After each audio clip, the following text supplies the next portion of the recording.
than today because the winds will be lighter, at least initially. But notice the winds picking up in the southwest, and out here there is a developing, intensifying area of low pressure. That is going to spread wet and windy weather across Northern Ireland during Sunday evening and across many western areas during Sunday night.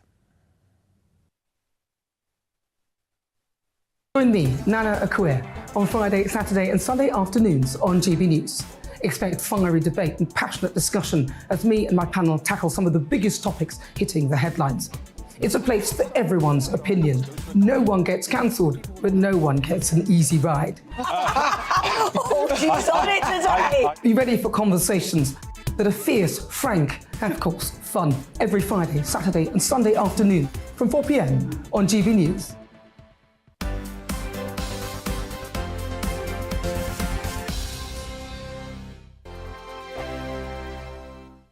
Weekday afternoons on GB News, we've got the whole of the UK covered. From 12 to 3, it's GB News Day with me, Mark Longhurst. And me, Gloria Di Piero. You'll get the very latest on everything that's been going on across our great nation. And from 3 till 6, watch out for GB News Live with me, Patrick Christys. I'm not here to mess around. With all the biggest topics and guests, you will always be up to date. GB News Day and GB News Live from 12 p.m. Only on GB News. The People's Channel, Britain's news channel. Hello there, it's Eamon Holmes here from Breakfast on GB News. We're not just on your television and your screens, you know. We're on DAB plus digital radio, so you can listen to your favourite shows on the move. If you've not yet listened to GB News Radio, it's very simple. We're on your radio player and TuneIn apps, on your smart speaker, phone or tablet, or online at gbnews.uk. Take us with you wherever you go. GB News Radio. You never have to miss a moment of the People's Channel. Join my show Farage, 7 p.m. till 8 p.m. Monday through Thursday. And there you will get opinion, analysis, debate, and I'll cover stories that nobody else dares to touch. You've been cancelled. Join the club. Oh, my goodness me. And then for the last 15 minutes, talking pints. We're over a drink. We have a civilised conversation with someone. We very often disagree, but we do it in a grown-up way. Come and join me on Farage. Hello, I'm Simon Evans. Join me on GB News for Headliners at 11 p.m, where I'll be joined by two of the country's top comedians as we take a look at tomorrow's newspapers tonight. If it's a big story, we'll be covering it, I guarantee, but we'll also have some fun along the way. That's GB News Headliners at 11 p.m. We won't put you to sleep, unlike some of the other paper review shows out there. So join us, 11 p.m, 7 nights a week.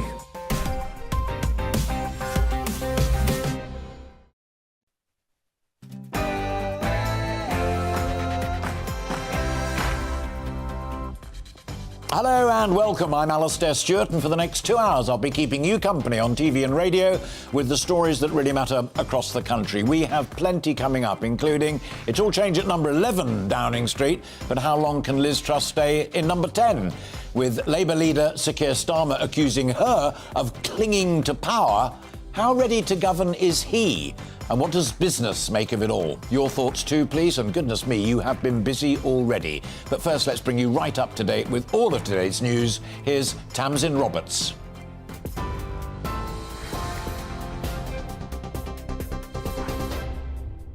Alastair, thank you, and good afternoon from the GB Newsroom. The Prime Minister has been accused of grotesque chaos, with the Labour leader criticising the government for tanking the British economy.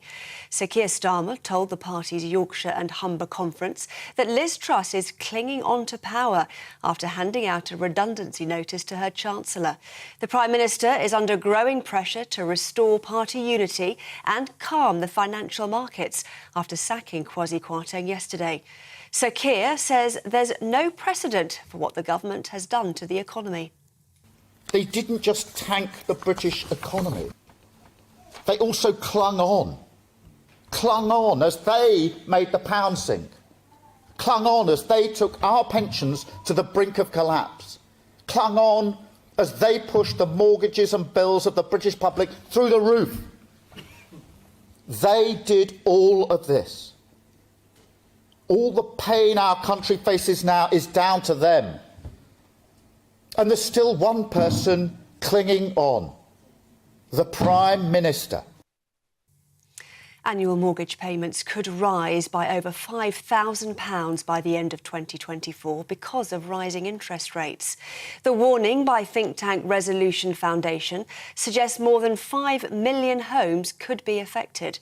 It says the predicted increase follows the mini-budget, which saw banks pulling deals from the market.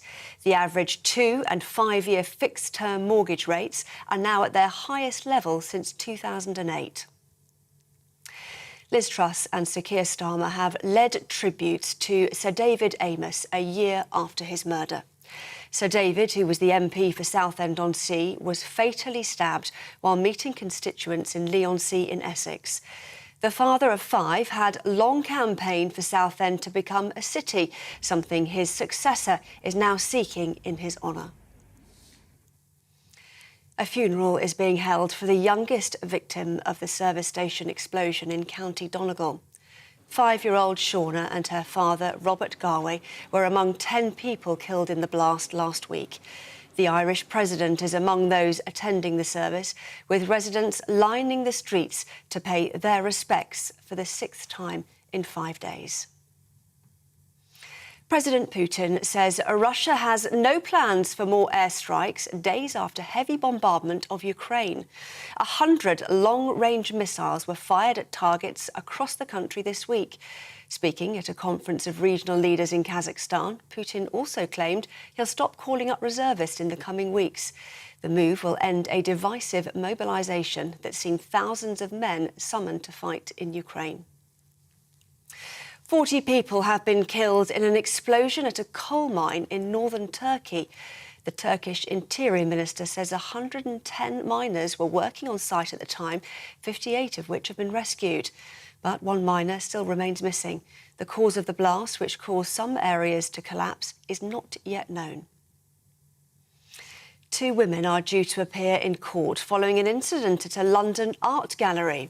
They're accused of damaging the frame of a Vincent van Gogh painting. 2 tins of tomato soup were thrown at the sunflowers. The artwork was protected by glass. 28 arrests were made during Just Stop Oil protests in London yesterday. Another person is appearing in court charged with damaging the New Scotland Yard sign. This is GB News. More from me in half an hour. Now it's back to Alastair Stewart and friends.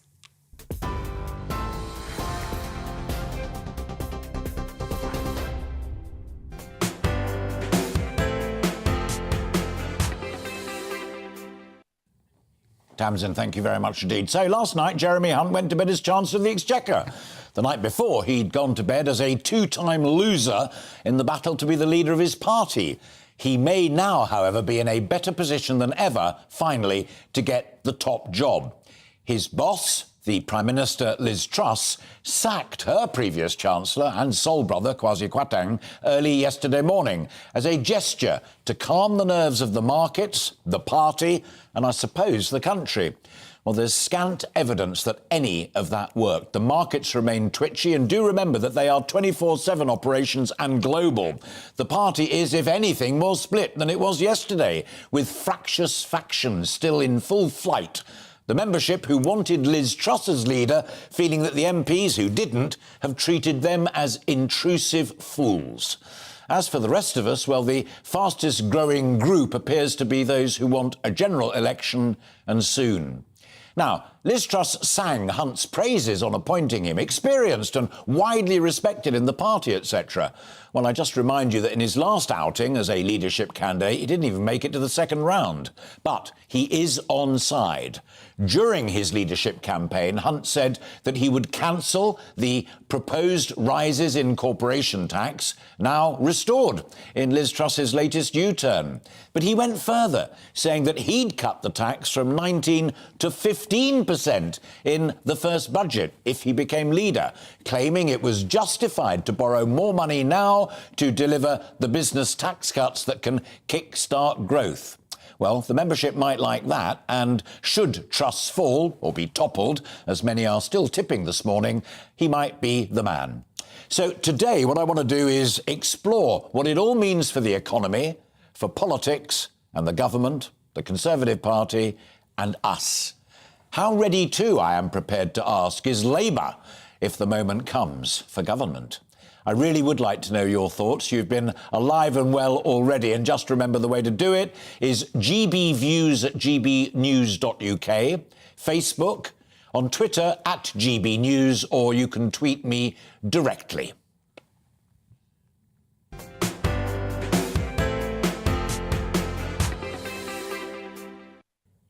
Now, we've got lots of opinion coming out from the various parties, I'm delighted to say, who will wave their flags and their rosettes to the best of their ability and be cheered on by some, if not by others, as we go along. But what I wanted to do, first of all, was to try and get a kind of academic and objective take on it all. So I'm delighted to be joined by a very old friend of mine, Tony Travers.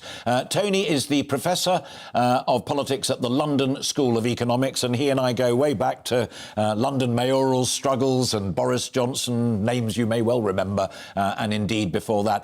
Tony, good of you to join us, and thanks very much indeed. Can we start with the famous James Carville quote, "It's the economy, stupid." The markets remain in turmoil, and the fundamentals, growth, inflation, remain tricky. Labour markets are tight. It's a huge call, even for the most unified and competent government, isn't it, to get it right? Absolutely. I mean, there are. One of the things that the government's been saying relentlessly is that there is international turmoil, and that is true. Which, of course, not to underplay the extent to which the government has added to it in a unique way for the UK. So, given the position of UK public finances, which is not good, and been made worse by the tax cuts, and the need to convince, as you just said, the international markets. That, in a sense, the UK is under stable and consistent management, which is hugely important, particularly for everybody's mortgage payments, because interest rates are affected by this, and that's all yet really to hit. So I think what the government is at the moment involved in is a desperate attempt at calming things down. Now, whether, the appointment of Jeremy Hunt will undoubtedly at the margins help that, but if in the end the markets are not convinced that even now he and the Prime Minister, that's Jeremy Hunt and the Prime Minister, can't get a real grip on the economy, then, as you just said, the gilt rate yields and the percentage on those was going to go up, and separately sterling, could yet hit parity with the dollar. So everything's still very much up for grabs. People watching on television, and I'll just explain it for those listening on radio, we just ironically saw Jeremy Hunt trying to get the key in the front door of his house and maybe happily slam the door behind him and have a good thing, because I completely accept that crisp analysis, and you've done exactly what I wanted, objective fact. But politically, Jeremy Hunt also needs to take the party and his people with him. Now, David Davis, interestingly, on GB News this morning, said that he'd showed a steady pair of hands this morning in what was his first big television outing.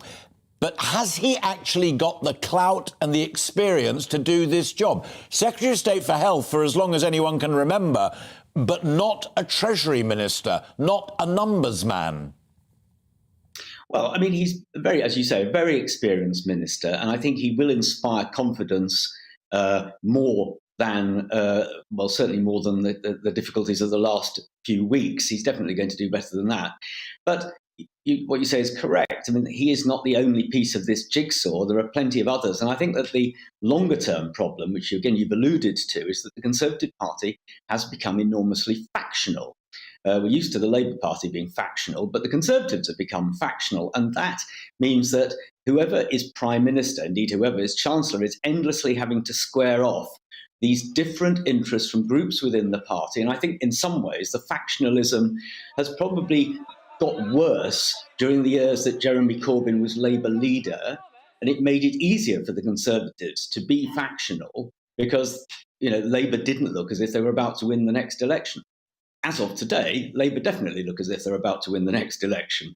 And whether that will minimise the factionalism, make it easier for Jeremy Hunt and Liz Truss to govern from now on, I think depends enormously on whether Conservative MPs believe they're more likely to hold their seats with her as Prime Minister and Jeremy Hunt as Chancellor, or with somebody else as Prime Minister. That's what it's going to come down to. Absolutely fascinating thought. I just underline that because Scarlett Maguire is sitting next to me and I'll be talking to her from the Labour perspective next. That the Corbyn era gave the Tories licence to behave like complete lunatics, cats in a sack, succession, plots and clues. But Starmer now sits there, like him or not, and even the Telegraph is saying it looks a distinct possibility.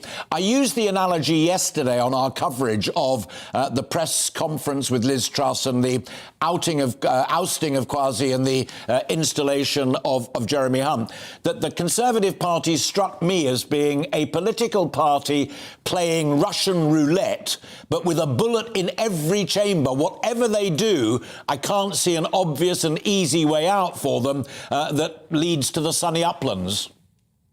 No, at the moment it definitely looks like that. Though we have to remember the Conservative Party is arguably the most successful political machine in the world over 150 years or more, and it will at some point recover. Now, whether it needs a period in opposition to galvanise it back to recovery, the next 2 years will tell between now and the next election. Personally, I don't think there'll be an election before that because so many Conservative MPs would think they were going to lose their seats, that they will want to cling on, I suspect, till autumn 2024. But so I think the Conservative Party has got itself in such a mess as of today that it's hard to see how the current leadership can get things back to the point where the party can realistically hope to win the next election. But you can never rule, nothing can ever be ruled out in politics. The Conservatives, as I say, are an amazingly adaptive and flexible party. And if in the end they think another leader quite soon after very soon after the recent leadership election, if they think that's the way to do better in the next election, we know the Conservatives are ruthless with their leaders when they think that. Do you think, Tony, that Truss will be the final sacrifice? There are pieces being written on social media even this morning saying that the Sunak faction will install him as the leader, keep Jeremy Hunt as Chancellor of the Exchequer, perhaps invite Penny Mordaunt to join the team, up one rung to Foreign Secretary. And that's being supported by quite a few people who know how the Conservative Party operates in practice. Final question, do you think Truss has to go and will go? Well, I think trying to get what you just described in place. I mean, the question is, how would they do it? I mean, I can see that is, a sort of fantasy way forward. The question is, how would you achieve it? I think as of this weekend, her position, as William Hague has said, hangs by a thread. Tony Travers, always a pleasure. Thank you very much indeed for joining us, and do keep in touch. I'd love to talk to you again about it all. Thanks very much indeed. Tony Travers there, Professor of Politics at the London School of Economics.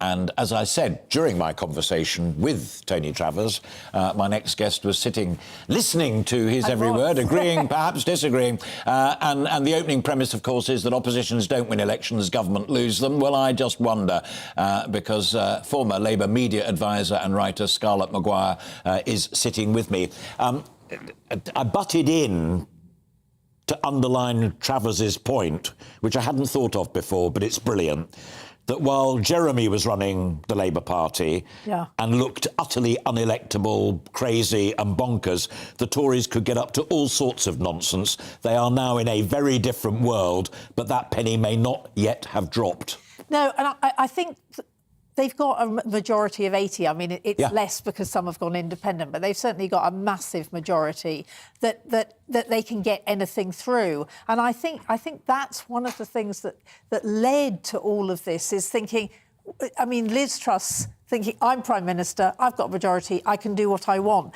Instead of thinking, I have to take the party with me. And it's quite interesting, is if you compare her and Jeremy Corbyn, neither of them were popular. Both of them were elected from outside Parliament. Neither of them were popular inside Parliament. And both of them made the terrible mistake of actually not trying to get their MPs on side. It's a terrible mistake of democracy, of letting the members of the party decide rather than the aristocracy of the party. No, but it's the terrible mistake of not trying to woo the MPs, of just saying in both cases, I know better, right? And I think that's been a real problem. And the thing about Jeremy Corbyn is is he was never in charge. I mean, it was up to the electorate whether he became Prime Minister or not. Whereas with Liz Truss, we've just got her. I mean, by a tiny, what was it, 100? Yes, I mean, 180,000 people? Yes. Made her... 160, 180, the ordinary members of the Conservative Party. The other standout point that Travers made, and you've alluded to it in your answer as well, is that Liz Truss, there we see her now. If you're watching on television, if you're listening on radio, this is the last PMQs that took place. She has got an 80-seat majority for the time being. Travers said Tory MPs ain't going to vote for Christmas. They're not turkeys. Is there a strategy that you can see as a Labour thinker, press person and strategist, to be fair, that can get Labour to bring that election earlier? Because I don't see it yet. No, I mean, it is a problem that enough Tory MPs have got to say, we are trashing the country. And I mean, this is, I mean, it's a serious problem about how much money she has wasted in the last 4 weeks. I mean, if Labour were to win an election tomorrow, the coffers are nearly empty. Yeah. I mean, that is a real problem, is they can't do all their spending plans. They can't make the money that they need. So actually, I mean, it's a question of whether various Conservatives, and like David Davis, actually say the country is more important than the party. We've got to start getting it right. Yeah. I tell you, the other person who's really got to start getting it right, for whom I have a quiet admiration, is Rachel Reeves, because she had an open goal yesterday, and she came out with 2 points in her recorded interview that we ran several times here on GB News. One was this ridiculous line that this is a crisis made in Downing Street, which ignores the state of the world energy markets, ignores COVID, it ignores the war in Ukraine and the rest of it. And the second thing that she said with crystal clarity is that there wasn't a word of what they would do instead. There was no admission that the finances are in a terrible strait. I mean, it is not exclusively made in Downing Street, and she's got to come up with a better mantra. Yeah, but Alastair, the disaster was made in Downing Street, right? I mean, you're beginning to sound like Jacobs Rees-Mogg, who goes, no, but, you know, things were already going bad. I mean, the reason the market... But that's true. The markets were spooked by unfunded tax cuts, right? The markets were spooked because of what they did. Yes, life has not been very good. I mean, what I wonder, actually, is whether Liz Truss... whether suddenly she realised that she had to do the gas stuff, and actually she'd never ever factored that in all the way through her election campaign. She said no handouts. But nor is Rachel, because I mean, you say unfunded tax cuts. Overwhelmingly, the amount of money that the city has to stump up now at a higher price, which is why interest rates have gone up, are for the energy support scheme. 120 billion pounds. I mean, it may come down a bit as gas prices and energy prices come down, but that's the big bit. It's not the tax cuts, it's the sheer scale of borrowing. Where is Labour and Rachel Reeves' explanation of what you would do if you were in power right now? OK, well, there is a problem that actually they would have done an awful lot before. And one of the things is obviously the windfall tax, which I know doesn't get there. We've had that already. No, we have...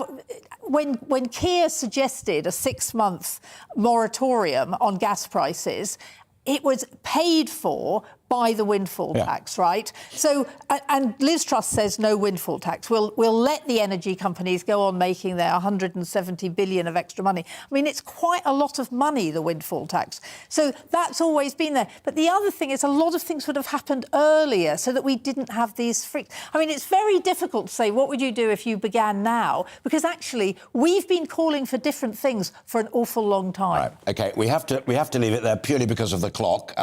But we both agreed we can't rewrite history, but we will revisit history at any time you care to. You're always welcome to join us on the programme. Scarlett Maguire there, who I've known for ages as a Labour thinker, strategist and also media person. So expect to see her back soon as these interesting events develop. Joining me now also is somebody who's been on the programme many times and I have a great respect for. That's the Conservative Member of Parliament for North Swindon, Justin Tomlinson. There he he is. Let's cut straight to the chase. In your view, is the Truss premiership sustainable? And if so, how? Well, I mean, it's been a difficult week. I could tell that in the voice of your producer when I willingly accepted this interview. There was a bit of a surprise somebody was willing to come on. But look, these are difficult times. And I have a lot of sympathy for the Prime Minister in the sense that despite your conversation you've just had now, these are global headwinds. And we had to take action around energy support, 120 billion, 150 billion pounds, unplanned, uncosted. And the second immediate challenge that we're all having to navigate, not just the UK, but other countries, is seeking to avoid a recession. And that's what drove the plan to keep a bit more money in people's pockets, to give confidence to households and businesses to try and avoid it. And in theory, during this week, we saw the highest employment level since 1974, growth mark, expected growth to be the strongest of the major economies. But by Friday, we saw then the loss of the Chancellor and the Prime Minister having to do that press conference. It has been very, very tough, but nobody's suggesting an alternative. This week, the opposition parties supported all of those spending plans. So there is no simple, easy fix. The policies seem to be right, but we've had a very, very poor few weeks. We've lost the narrative. We're on the back foot, and you could see the strain on the Prime Minister when she was doing that hastily arranged press conference.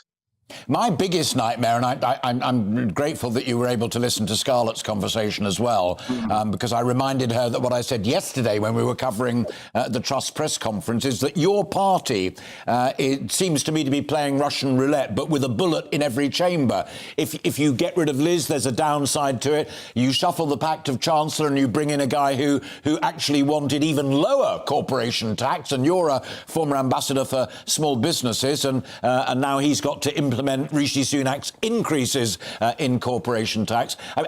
I've never seen anything quite like it, Justin, where whichever way you look, it seems to me that you are in deep doo-doo.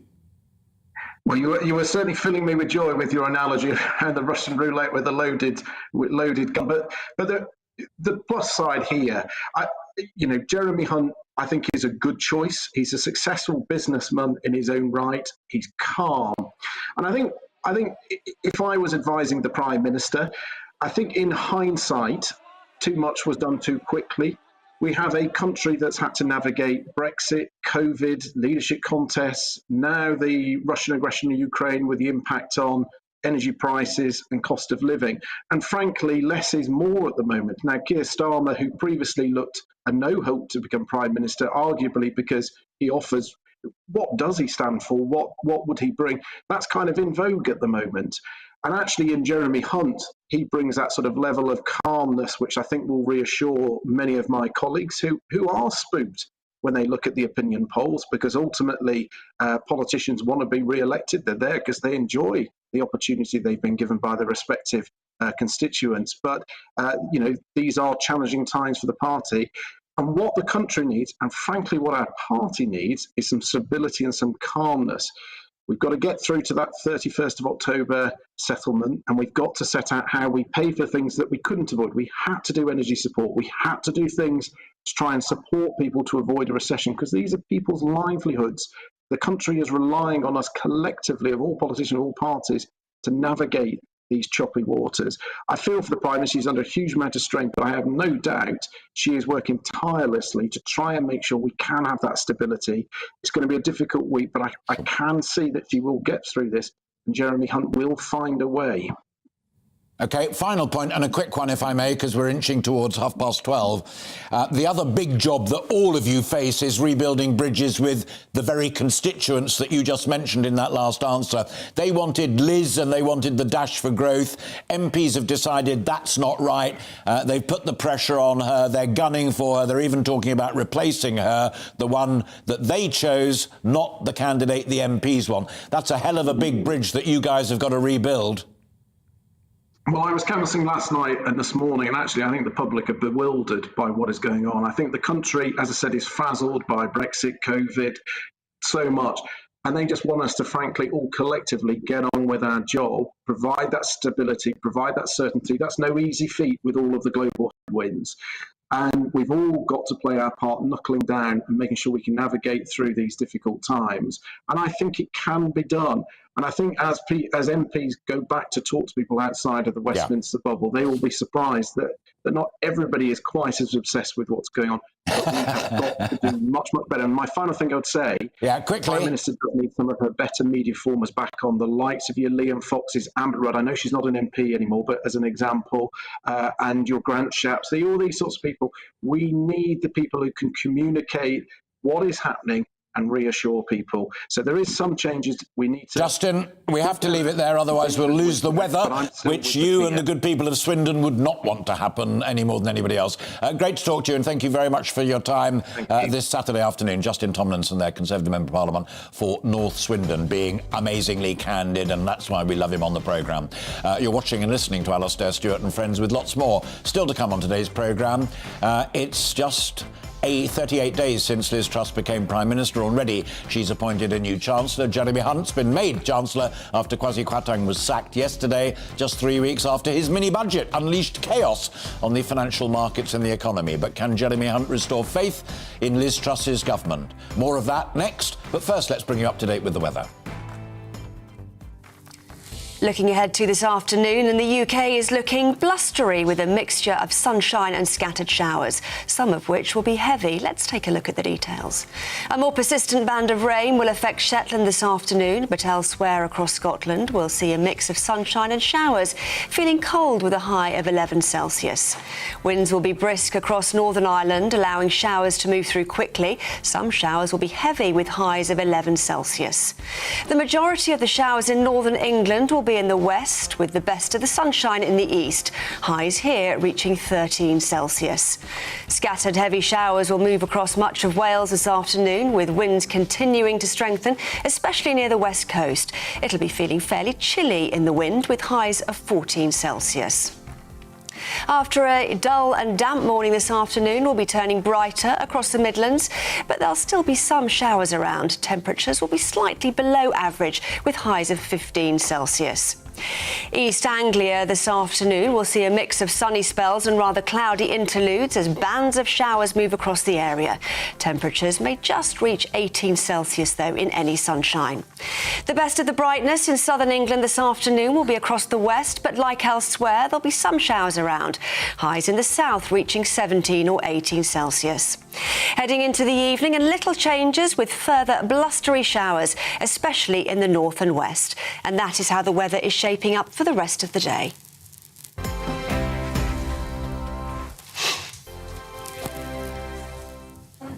Weekday afternoons on GB News, we've got the whole of the UK covered. From 12 to 3, it's GB News Day with me, Mark Longhurst. And me, Gloria Di Piero. You'll get the very latest on everything that's been going on across our great nation. And from 3 till 6, watch out for GB News Live with me, Patrick Christys. I'm not here to mess around with all the biggest topics and guests. You will always be up to date. GB News Day and GB News Live from 12 p.m. Only on GB News. The People's Channel, Britain's news channel.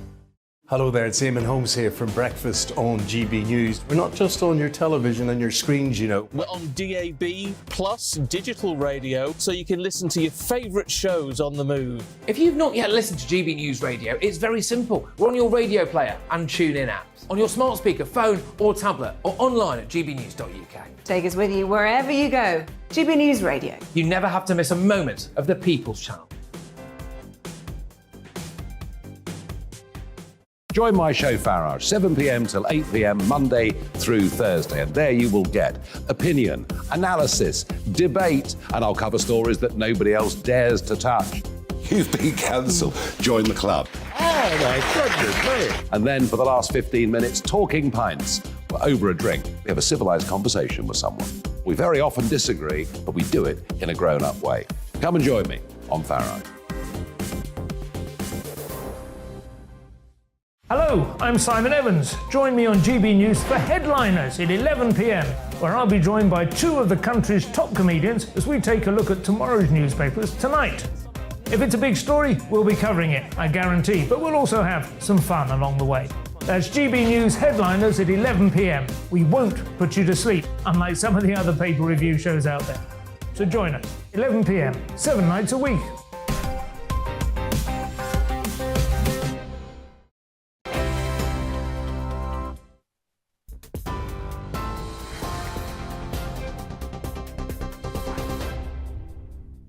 Hello, good afternoon. It's 12:32. I'm Tamsin Roberts in the GB newsroom. The Prime Minister has been accused of grotesque chaos, with the Labour leader criticising the government for tanking the British economy. Sir Keir Starmer told the party's Yorkshire and Humber conference that Liz Truss is clinging on to power after handing out a redundancy notice to her Chancellor. The Prime Minister is under growing pressure to restore party unity and calm the financial markets after sacking Kwasi Kwarteng yesterday. Sir Keir says there's no precedent for what the government has done to the economy. They didn't just tank the British economy.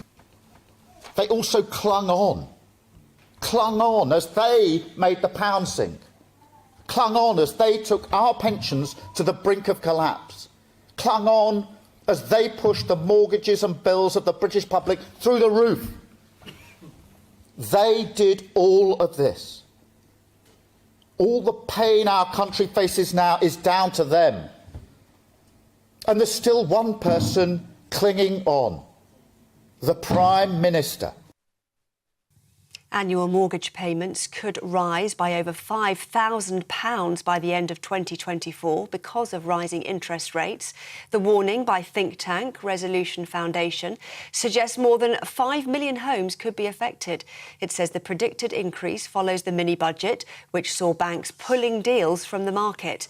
The average 2- and 5-year fixed-term mortgage rates are now at their highest levels since 2008.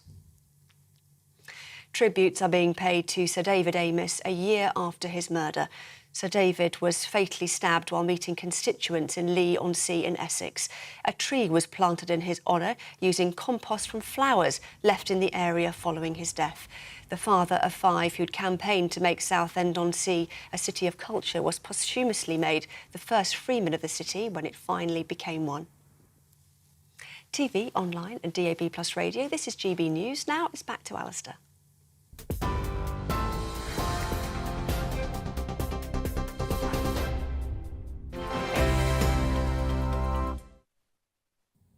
Tam, thanks very much indeed. So the pressure is mounting for Liz Truss and is facing, as she faces, great criticism from some Tory MPs after sacking her Chancellor and making a U-turn on one of her major economic policies, but remaining in place herself. Now, Jeremy Hunt's replaced her close ally and has already admitted that mistakes were made by his predecessor. So can Jeremy Hunt fix what's broken and restore faith in Liz Truss's government? Well, joining me now is our very own political correspondent, Catherine Forster, with whom I was working tirelessly yesterday as all of this began to unfold. Let me start with Justin Tomlinson, Tory MP, Swindon North, who was just on the programme a moment ago and confirmed all of that was in the lead-in.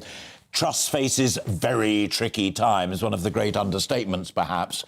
Stability was the absolute ambition, and he seemed to think that Hunt was good and could deliver it. I suspect that the change has bought her time, in that there's been a very clear change of tone this morning. Jeremy Hunt has come in as the new Chancellor. The words he's using are entirely and completely different to what we heard from Kwasi Kwarteng and indeed to what we've heard from the Prime Minister herself. So he's talking about growth, but with stability. Kwasi Kwarteng, Liz Truss talked about disruption, about change, that was hard. Well, the disruption that came was beyond what they could possibly have imagined. Music to the leadership's ears, then when somebody like Justin Tomlinson says, perhaps we tried to do too much too quickly. Certainly. Yeah. And I mean, Hunt said mistakes were made. They shouldn't have tried to cut the top rate of tax for higher earners in the middle of a cost of living crisis. Also, that it was a mistake to announce the plans without the accompanying forecast from the Office of Budget Responsibility, which was really partly why the markets were spooked, in that there were these big spending plans, big tax cuts announced without any clue how that was going to be paid for. But it really does feel like Trussonomics, as it was called, seems to be disappearing. Yeah. Because now Jeremy Hunt is saying some taxes will have to rise. public spending, which a couple of days ago Liz Truss was pledging at Prime Minister's questions, was not going to fall. He's saying he'll be asking for efficiency savings, read cuts, across all departments. And Yes. there are very, very difficult decisions lying ahead. It's, So it it's feels a like wonderful total change. linguistic gymnastics that spending may not be cut, but it may not rise as quickly. I mean, it's the same thing at the end of the day. It is, Yeah. especially with inflation where it is. So I think it's likely to steady the markets. Who knows what Monday will bring? Obviously, he's going to have to effectively produce a full budget on October the 31st, 2.5 weeks away, which is not long at all. But in terms of Liz Truss and her position with MPs, I'm not really sure if it strengthens her position at all. And in fact, possibly she's weaker than ever before, because Jeremy Hunt has come in. He's looked authoritative. Yes. He's looked like he has taken charge. He's obviously made it a condition of coming in that he will be able to do things differently. That's quite disempowering for the Prime Minister, who yesterday looked... And also worth very reminding folk kind enough to watch us and listen to us on GB News TV and radio, that although he got absolutely hammered in the contest that resulted in the Liz Truss-Rishi Sunak runoff, it was he who faced the runoff against Boris Johnson the time before and made a reasonable fist of it.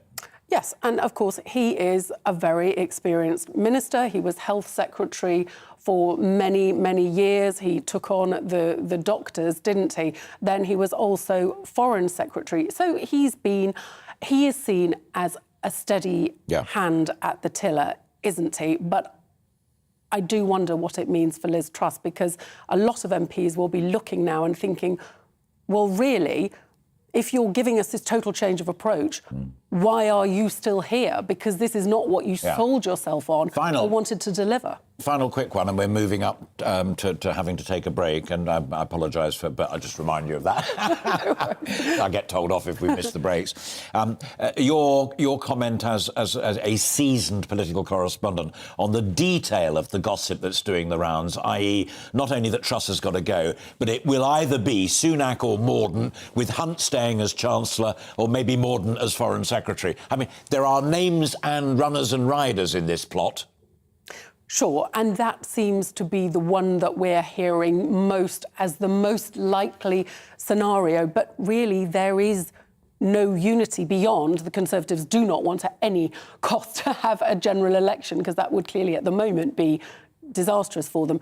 But, you know, Rishi Sunak was not popular with a lot of them, not to mention a lot of the membership, because he was seen as having stabbed Boris Johnson in the back. As I did yesterday on several occasions, I'm going to ask you to leave the studio, although you were hitting the phone in the studio yesterday, which was quite brilliant, and keep that brilliant finger of yours upon the pulse, and then we'll have another chat in the second hour. But for the time being, Catherine, thank you very much indeed.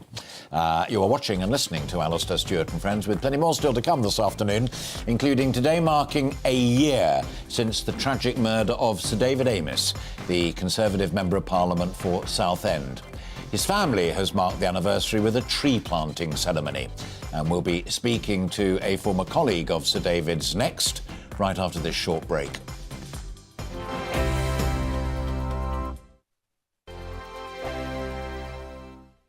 Weekday afternoons on GB News, we've got the whole of the UK covered. From 12 to 3, it's GB News Day with me, Mark Longhurst. And me, Gloria Di Piero. You'll get the very latest on everything that's been going on across our great nation. And from 3 till 6, watch out for GB News Live with me, Patrick Christys. I'm not here to mess around. With all the biggest topics and guests, you will always be up to date. GB News Day and GB News Live from 12 p.m. Only on GB News. The People's Channel, Britain's news channel.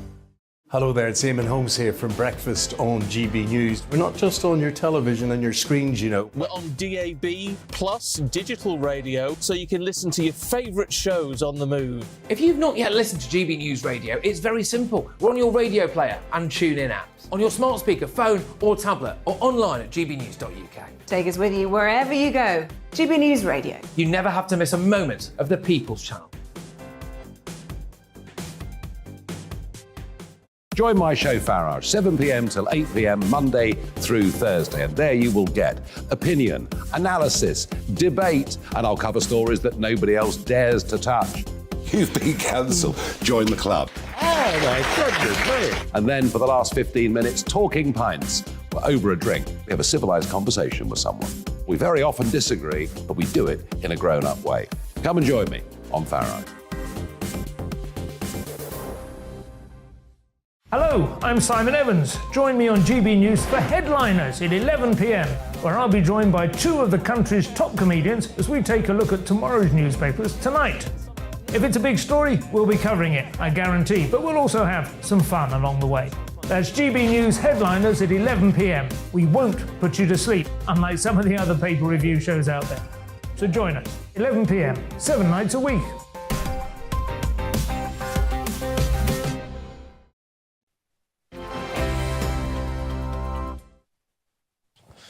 Hello and welcome back. It's just coming up to 1:15 and you're watching and listening to Alastair Stewart and friends here on GB News. Now, given all of the turmoil in the Tory party and indeed in the world of politics generally, you might wonder why anybody would want to be an MP. But in truth, there are much more serious concerns about being one of those men or women who simply stand for election to be our representatives in Parliament. I'm alluding to the fact that today is the first anniversary of the murder of Southend MP Sir David Amess. His family has marked the occasion with a tree planting ceremony. David's brutal murder has led to much more stringent security around what MPs call their surgeries, where constituents can have face-to-face natters about great affairs of state or the drains or potholes. It really is the meat and drink of real politics. Well, in a moment, I'll be talking about all of that with the MP Tobias Ellwood, who I'm sure you will remember fought to save a police officer's life who'd been fatally, sadly attacked outside the Palace of Westminster. So that's coming up in a moment. But first, our reporter Ellie Costello reflects on the anniversary of Sir David Amess's murder.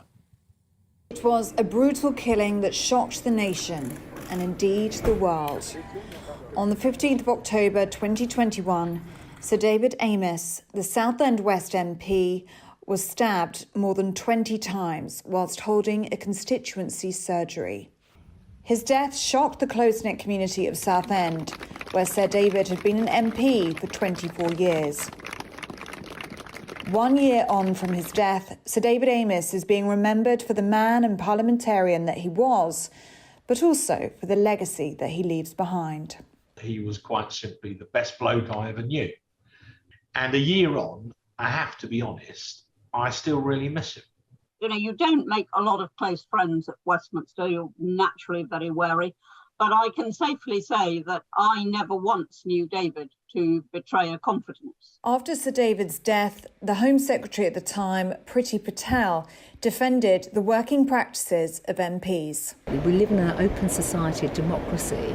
We cannot be cowed by any individual or any motivation, people with motives, to stop us from functioning, to serve our elected democracy, but also recognising that there are safety and protection measures that we have to undertake too. U-turn, this way. And yet, significant safety concerns remain, as seen as recently as the Conservative Party conference just last week, when MP Michael Fabricant was accosted by a protester. People must have a right to protest peacefully and democratically, to put their alternative point of view. But that shouldn't mean that people can be spat at or assaulted just for having the temerity to go to a party conference. And I think the police, as much as anyone else, need to learn lessons from that. But Sir David's closest colleagues remain steadfast that he wouldn't want MPs to become distant from their constituents. You cannot put some great distance between yourselves and your constituents, and you shouldn't want to, and he wouldn't have wanted that. It would have been the last thing he would have wanted. So I think there are things that could be done, but I don't think you need to be obsessive about it, because MPs must be among the people. What I think is critically important is how MPs continue to do their surgeries, whether they do them over the phone or via Zoom or in person, we must defend the principle that a constituent that needs help can get hold of their MP one way or another, because that link between an MP and their constituents is absolutely fundamental to the British system. And we cannot allow terrorists or wicked people to break that link, because if we do, then the bad guys are winning. And David would never have wanted that. Ellie Costello, GB News. And as I said before Ellie's report, I'm delighted to say that Tobias Elwood joins me live now to reflect upon what happened to Sir David Amess, and of course before Sir David, Jo Cox as well. You are still troubled about the security of members of Parliament going about their business, but as Anne and Mark just said in Ellie's report, it really is at the pounding heart of our democracy, isn't it? It is. I've had the fortune to travel and see parliamentarians across the world, and nowhere is it as we have in this country here. The accessibility, the accountability of parliamentarians is the best in the world. If you want to see who is your representative, whether it be on a local or indeed a national level, you can do so. You can't do that, I think, arguably, in so many other countries, the majority of countries in the world. It's something that we pride ourselves on. Unfortunately, simply because there are a small number of people that wish us harm, it has become progressively more difficult, and very sadly on occasions has led to those attacks that you've been covering. And David Amess, he was the best. He really was. I mean, you get some interesting characters that are attracted to politics. He joined for the absolutely right reasons, because he was passionate about Southend-on-Sea, passionate about some individual thematic issues that he wanted to push through, never interested in becoming a minister. He wanted to influence and affect the ministers as well. I travelled with David literally the week before he was sadly killed. We went to Qatar, to Doha, and he was able to facilitate for me a meeting with the Taliban. I lost my brother in the Bali bombings. We just had the 20th anniversary of that. And I wanted to confront the organization, the terrorist networks and so forth that were linked and connected to them. He was able to do that because he knew how important that was for me. And we were so shocked that literally the day that we got back, he then went to do his surgery. And very sadly, he was attacked. And it really has sent such a shudder right across Parliament. And I'm really pleased that we're now reflecting back on his contribution to Parliament. It really is a sad loss indeed. Indeed, I agree with all of that, Tobias.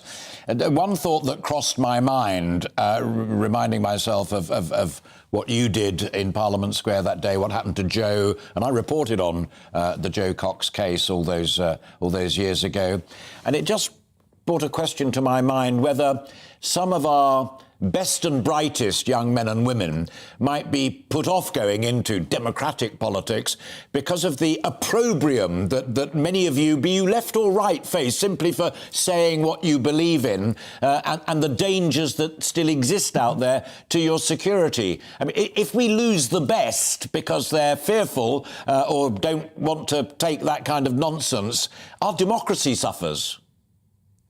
Absolutely right. I mean, you've been covering some of the challenges, the wider challenges that we've been facing in Parliament, but government is made up from the gene pool of MPs that choose to stand and be parliamentarians. That's the way it works. And if good people are put off for different reasons, not just because of the security, but simply because of the grief you get, the hate that now, I'm afraid, mostly through social media, now comes out, then I'm afraid our democracy, our ability to govern, our leadership nationally and internationally is affected. And we should bear that in mind. If we want good people to step forward, we need to make sure we look after them, absolutely be accountable, absolutely be able to argue with them. But I think we're losing the art of having the argument. It's turned more into hatred, and that's very, very dangerous indeed. I love the way that you just nod elegantly there to what's going on in the turmoil at the moment. And I asked my researchers to tell you that I did want to ask you one question and one question alone on that turmoil, because I really did want to talk to you about David and Jo Cox, which you've done very well. But my question simply is this. Given that turmoil, do you believe that Liz Truss and now her government, and I'm delighted you got the Tory whip restored yesterday, so you are a part of that gene pool, as you put it yourself earlier on, as a Tory. Do you think she can survive and that government can survive?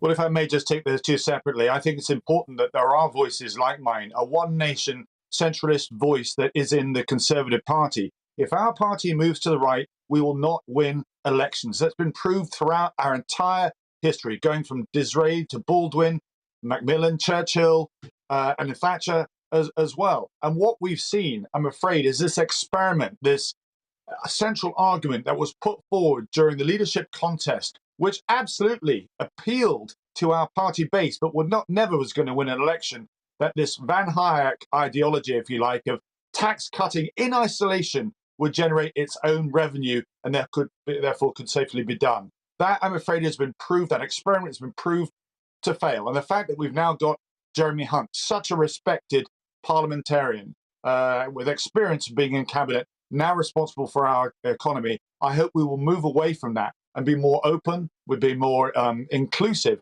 and recognise what we need to do with some of the tough decisions to get the economic outlook back onto a fairer footing, so we can actually regain the confidence of the markets, regain the confidence of MPs, and regain the confidence of the wider public. Tobias Ellwood, always a pleasure. Keep in touch. Have a great Saturday afternoon, and thanks for your very moving and informed thoughts on David Amess as well as the state of politics. Great to talk to you, Tobias. Thanks very much indeed. Tobias Ellwood there, Member of Parliament, who had the whip restored to him last night, so he can take part in all of it. Now, many of you, like me, I suspect, have had quite enough of Extinction Rebellion, Just Stop Oil and all the rest of it. But there is a demonstration in London today with which I have a little more sympathy, and I expect that the tactics will be a little more grown up.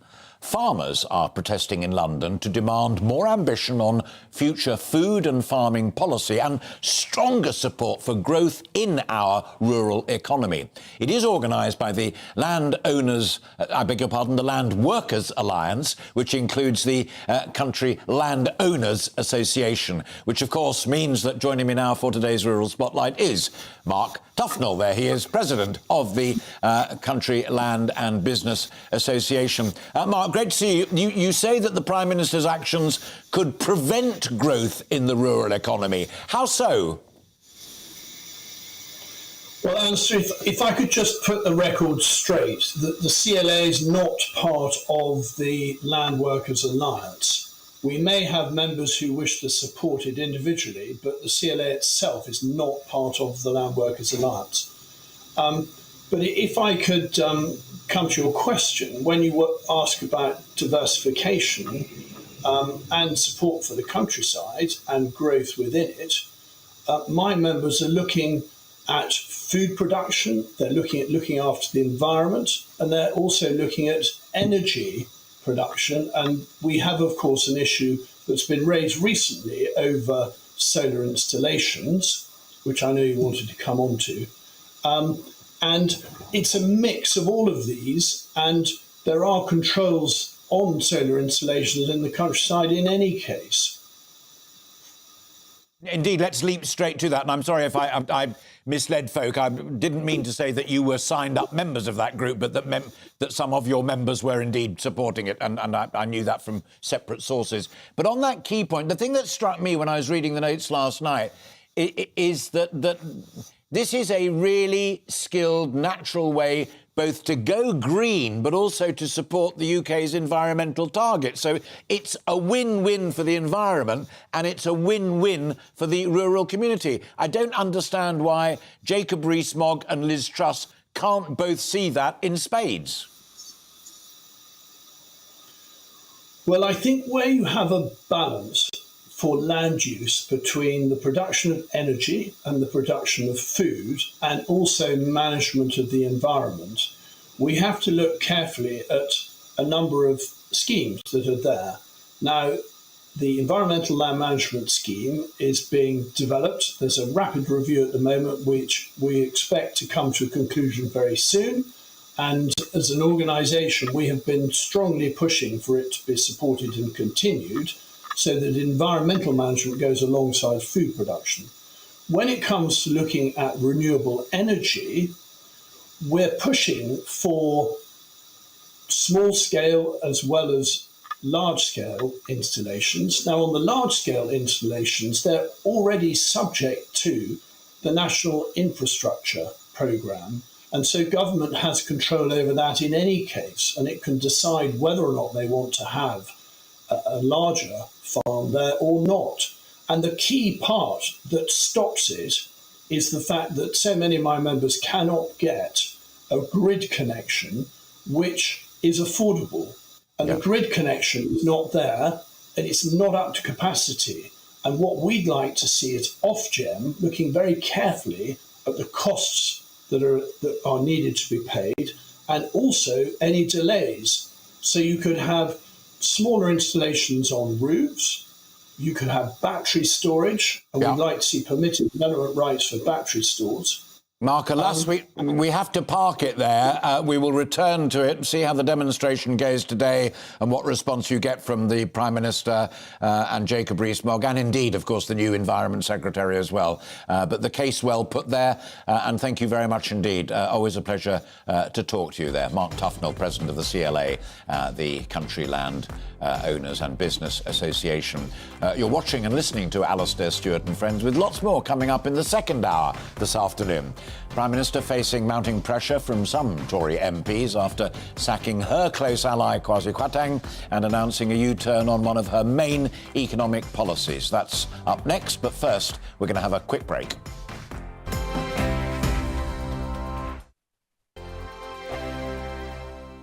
Weekday afternoons on GB News, we've got the whole of the UK covered. From 12 to 3, it's GB News Day with me, Mark Longhurst. And me, Gloria Di Piero. You'll get the very latest on everything that's been going on across our great nation. And from 3 till 6, watch out for GB News Live with me, Patrick Christys. I'm not here to mess around with all the biggest topics and guests. You will always be up to date. GB News Day and GB News Live from 12 p.m. Only on GB News. The People's Channel, Britain's news channel. Hello there, it's Eamon Holmes here from Breakfast on GB News. We're not just on your television and your screens, you know. We're on DAB plus digital radio, so you can listen to your favourite shows on the move. If you've not yet listened to GB News Radio, it's very simple. We're on your radio player and TuneIn apps, on your smart speaker, phone or tablet, or online at gbnews.uk. Take us with you wherever you go. GB News Radio. You never have to miss a moment of the People's Channel. Join my show Farage, 7 p.m. till 8 p.m. Monday through Thursday, and there you will get opinion, analysis, debate, and I'll cover stories that nobody else dares to touch. You've been cancelled. Join the club. Oh my goodness me! And then for the last 15 minutes, talking pints. We're over a drink. We have a civilised conversation with someone. We very often disagree, but we do it in a grown-up way. Come and join me on Farage. Hello, I'm Simon Evans. Join me on GB News for Headliners at 11 p.m, where I'll be joined by 2 of the country's top comedians as we take a look at tomorrow's newspapers tonight. If it's a big story, we'll be covering it, I guarantee, but we'll also have some fun along the way. That's GB News Headliners at 11 p.m. We won't put you to sleep, unlike some of the other paper review shows out there. So join us, 11 p.m, 7 nights a week.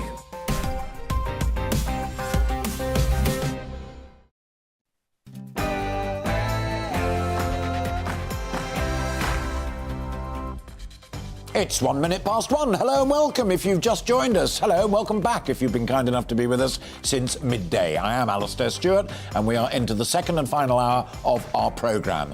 We will be keeping you company on TV and radio with plenty more still to come, including further reflections upon our top discussion, the economy, the leadership of this country, the state of the Conservative Party and all the rest of it. What do you make of our new Chancellor, and how do we make Britain a country that international markets really want to trade with? All of that still to come, but first let's bring you right up to date with all the rest of the day's news. Here's Tamsin Roberts.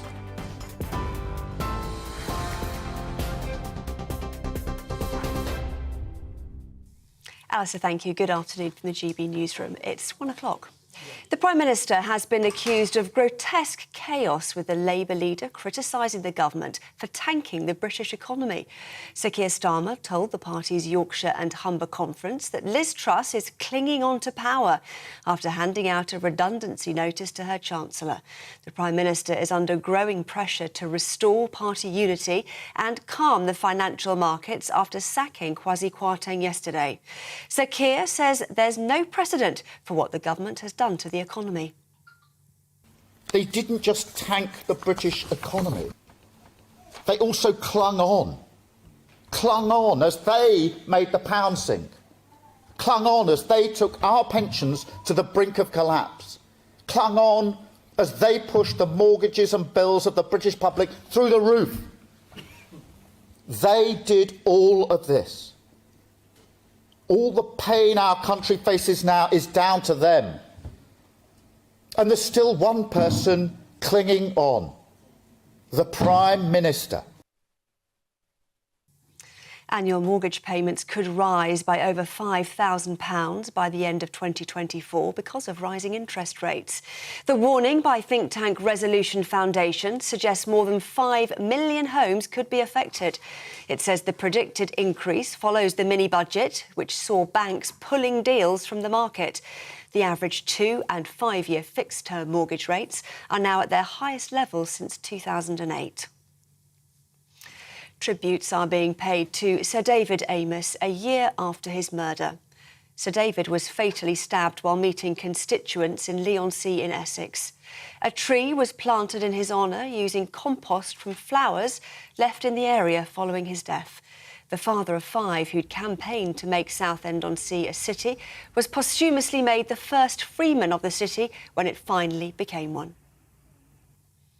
A funeral is being held for the youngest victim of the service station explosion in County Donegal. 5-year-old Shauna and her father, Robert Garway, were among 10 people killed in the blast last week. The Irish president is among those attending the service, with residents lining the streets to pay their respects for the 6th time in 5 days.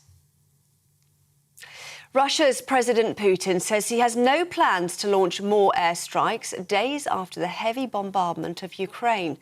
100 long-range missiles were fired at targets across the country, including the capital Kiev, this week. Putin also promised an end to the mobilisation of troops, saying he'll stop calling up reservists in 2 weeks.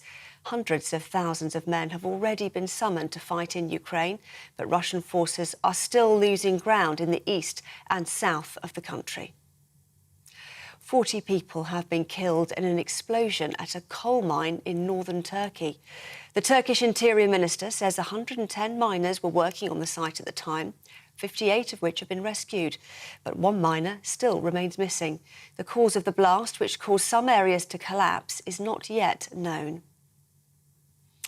2 women are due to appear in court following an incident at a London art gallery. They're accused of damaging the frame of a Vincent van Gogh painting. 2 tins of tomato soup were thrown at the sunflowers. The artwork was protected by glass. 28 arrests were made during Just Stop Oil protests in London yesterday. Another person is appearing in court charged with damaging the new Scotland Yard design. This is GB News. More news from me in half an hour. Now it's back to Alastair Stewart.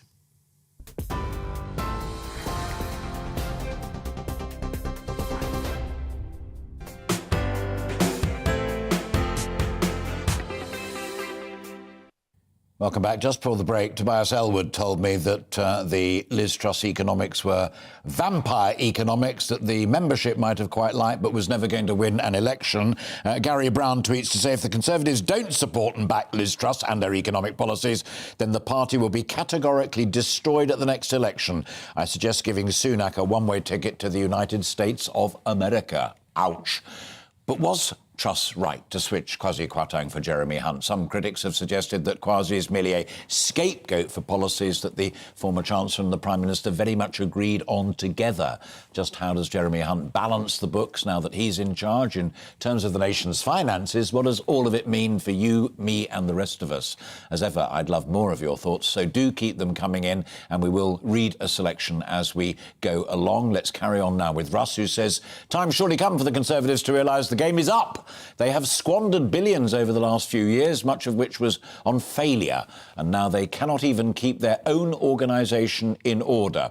Enough. Time to go."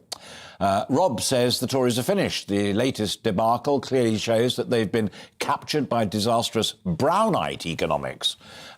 Tory MPs openly celebrating raising taxes on small and medium-sized enterprises when we have the highest taxes in 70 years says it all. Too many professional politicians scared for their jobs. Peter says this is no time for a novice, someone once said.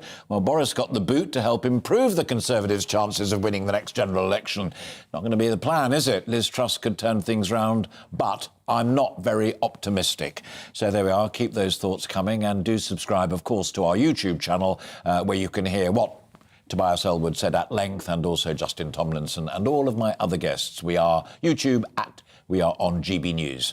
Joining me now for this second hour, I'm delighted to say, is an old chum of mine, Rory McCallion, author, former researcher and writer of the Annual Manufacturing Report and deputy editor of the UK Manufacturing Review. And also still with us is Scarlett Maguire, a thinker, plotter, planner and strategist for the Labour Party. Come straight to you, because that point, and I nodded to you as I was reading it out. So in comes Hunt, who did want even lower corporation tax, but is now signed up to be the Chancellor as corporation tax goes back to what Rishi Sunak wanted, up from 19 to 25%. Business must be weeping. Business is very cheesed off about it. Is cheesed off a nice way of putting it? That's a very nice way of putting it.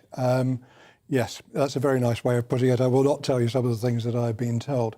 What was the EEF? The Make UK said that we can't go on zigzagging from one policy to another.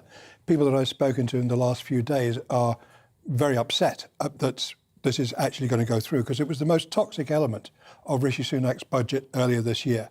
What it actually represents, we talk about it being 6%, it's a 30% increase in the corporation tax burden in what the companies will be paying. Now, as a small business owner myself, we're going to have to make adjustments to our dividends. We're going to have to look very carefully at how we're paying ourselves. And we're not capital intensive. If you're a capital intensive business, then you will be thinking twice, maybe three times about investing in kit, investing in growth and expansion, and investing in employment, because you haven't got the money. The margins are being squeezed quite significantly. Now, Make UK is publishing a report on Monday, I believe, new data about business investment, and I imagine there have been deliveries of wet towels, some caffeine drinks and late nights over the past few days because of what's been going on. Now, what BDO has said, they're publishing it with BDO. Now, the cost of doing business remains exorbitantly high. Profit margins have collapsed even further than thought. And now the 30% rise in corporation tax is being reimposed. And this takes money out of the business. This approach would have been appropriate if the inflationary pressures were producer-led. Yeah. But they're not producer-led, they're supply-led, especially energy. That's what's driving inflation up.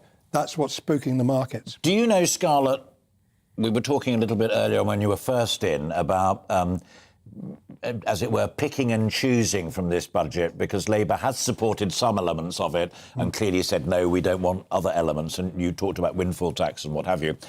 If your party were to form the next government, what would your line be, to the best of your knowledge, as far as Rory's sector is concerned? I mean, would you want to roll back those corporation taxes so that young entrepreneurs can get out there and do it and create jobs and create wealth? Yeah, I mean, I genuinely don't know. No, I mean, in the last budget, Labour came out against corporation tax rises when Rishi said, I think the real problem at the moment, though, is where's the money coming from? Right, so a year ago they could say, yes, we don't want corporation tax rises, because everything that Rory read out is only worth 18 billion when the target is between 50 and 60 billion. But I mean, what one forgets is that Liz Truss talks about growth. I mean, Rachel Reeves has been talking about growth since she got in as Shadow Chancellor.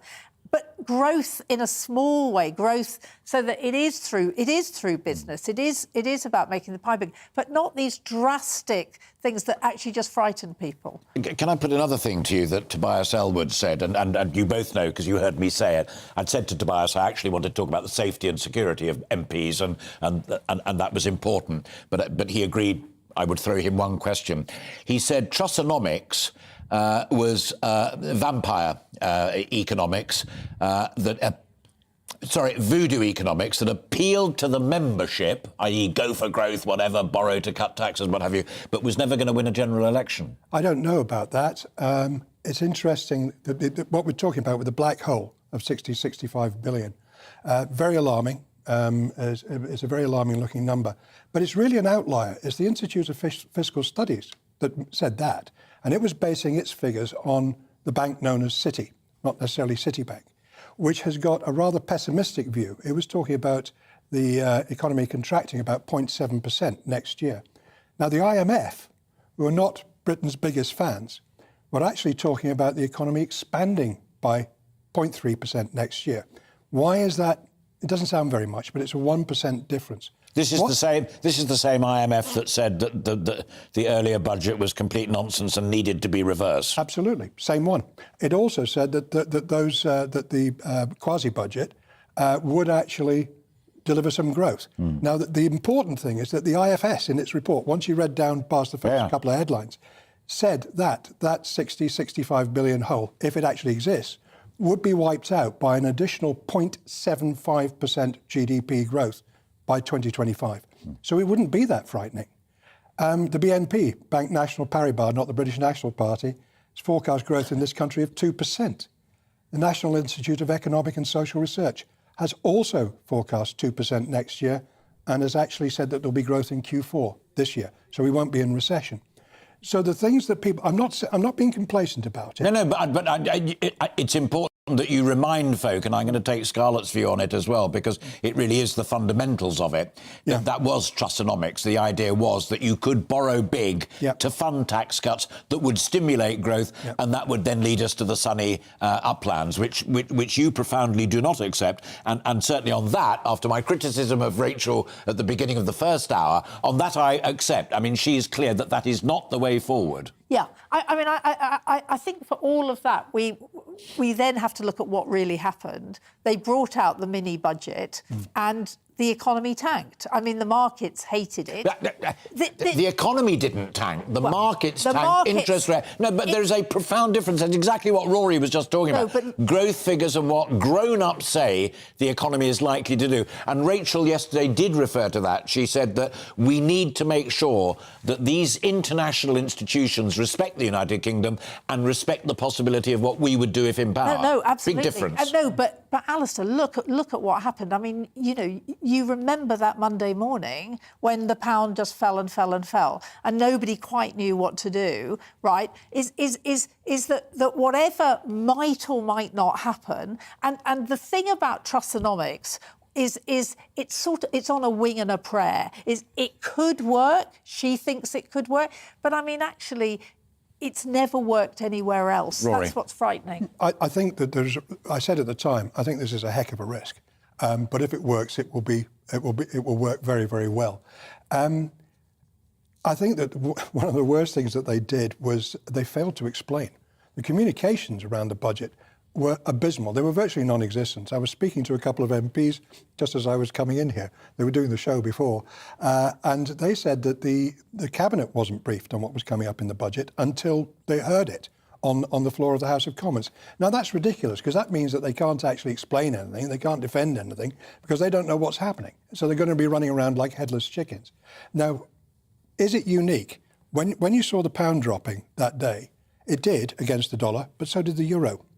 so did the yen. It dropped against it dropped against an awful lot of. No, it didn't actually. It did actually. If you look at the Turkish currencies, I mean the Turkish currency. Okay. Yeah, which is not. I mean, so Stephen Bush from the Financial Times said, let's look at where it is against other things. Is yes, we have a strong dollar, but we have a weak pound because people were worried about what was happening. Because, I mean, as you say, the markets had no idea what was going on. Nobody could defend it because it was done. And it is the problem of doing something in a small room with two people. And that's when you end up doing U-turns. Yeah, I mean, what's interesting is that when Brown did things, he might not have told Tony Blair about them, but my God, did he stress? He would stress test it. He would work out what it was happening. They then do private briefings. I mean, this way of nobody understanding what happened, and therefore people couldn't say this isn't going to work. Because the thing about Liz Truss and Kwasi Kwarteng is they would not listen to people who disagreed with them. Let me throw something else onto the table. I think we've got 2 or 3 minutes left on it. And funnily enough, your reference to Gordon Brown eases me to it. And you've quoted the Financial Times a couple of times in our conversation already. The Financial Times also made an intriguing observation, and it was this, that whilst Brown may have been seen to have done the right thing off the back of the 2007-8 financial crash in terms of borrowing and support for markets and the rest of it, the Bank of England, time after time after time, has done the wrong thing in being so slow in unwinding all of that and making sure that interest rates were sufficiently high to keep a lid on inflation. So your party, when last in power, gave independence to the Bank of England. Do you still stand by that? Yeah, I do actually. I think that even if it makes mistakes, if you've got politicians in charge of it, there will be more mistakes. And I think it's much, much better for Britain that there's an independent Bank of England. I wouldn't disagree, but I also agree with you that there's been a series of errors, one of which has been keeping interest rates too low, too long, and indulging in too much quantitative easing. And we're seeing those chickens coming home to roost. Yes. There are going to be people who are really going to be struggling to pay their mortgages next year because they got used to interest rates below 1%, which are historically previously unknown. Yes. You know, outside of Islamic Sharia countries anyway. But it's a statement of the blindingly obvious, whether you're an economist or not, that if you know deep down that because of the inflationary situation and the threat of big borrowing, that interest rates have got to go from 1.5 to 4.5%. It is a million times better for ordinary men and women sitting out there listening to our conversation that it goes up by quarters and halves. It doesn't do what it did, as you rightly say, on Friday. Yeah, but one of the reasons why... So that's the Bank of England. Yes, I know, but one of the reasons why it did was because the pension funds, large pension funds, have been investing in derivatives, which were unwinding very rapidly. And they then had to sell gilts in a fire sale situation. They had to sell them for whatever they could get to cover their cash positions. Yes. But the pension funds were only doing what they'd been told to do by successive governments to make sure that they had gilt. No, I mean, in terms of holding a disproportionately large amount of gilt-edged stocks, government security, so that, you know, when you and I retire, we can draw down our pensions. They weren't told to hold gilts. They were told to make sure that they have the money. It didn't have to be covered by derivatives. They did buy gilts. They were trying to play both ends against the middle. And there is a big question mark about whether the Financial Conduct Authority should have been investigating and intervening with pension funds years ago before they got themselves into this position. This is subprime mortgage situation, which we had in 2008. Which is where Scarlett quite rightly took us to, going back to 2007-8. Final question to you, a genuine one, is the great ructions in your party's history. And I'm getting hammered on social media for appearing to be pro-Labour. I'm not. Yes, I don't think we have to worry about that. She can vouch for that. But I'm genuinely interested. 45, massive victory for Attlee. That was about defining the welfare state, how we ran our society.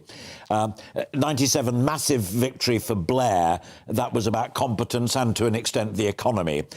What has Keir Starmer's message got to be? Because unless he convinces a lot more people listening to this programme and other programmes, he ain't going to win. It's not going to be a walk in the park. What's the big message?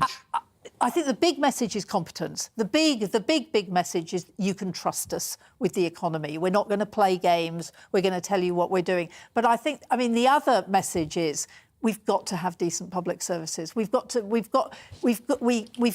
be a country where we look after everybody, right. and it's social justice and the economy. It is 20 minutes past 1. Lovely to see both of you. Thank you very much indeed. Both always welcome. Scarlett Maguire there and Rory McCallion. Thank you both very much indeed. Now, after that Kwarteng budget that we've just been talking about, I had two really big guns on from the CBI. Former Director General Digby Jones, Lord Jones, and Vice President Lord Karen Bilimoria. Digby reprised his comments last weekend, and I'm delighted, as you can see there now, to say that Karen is back with us.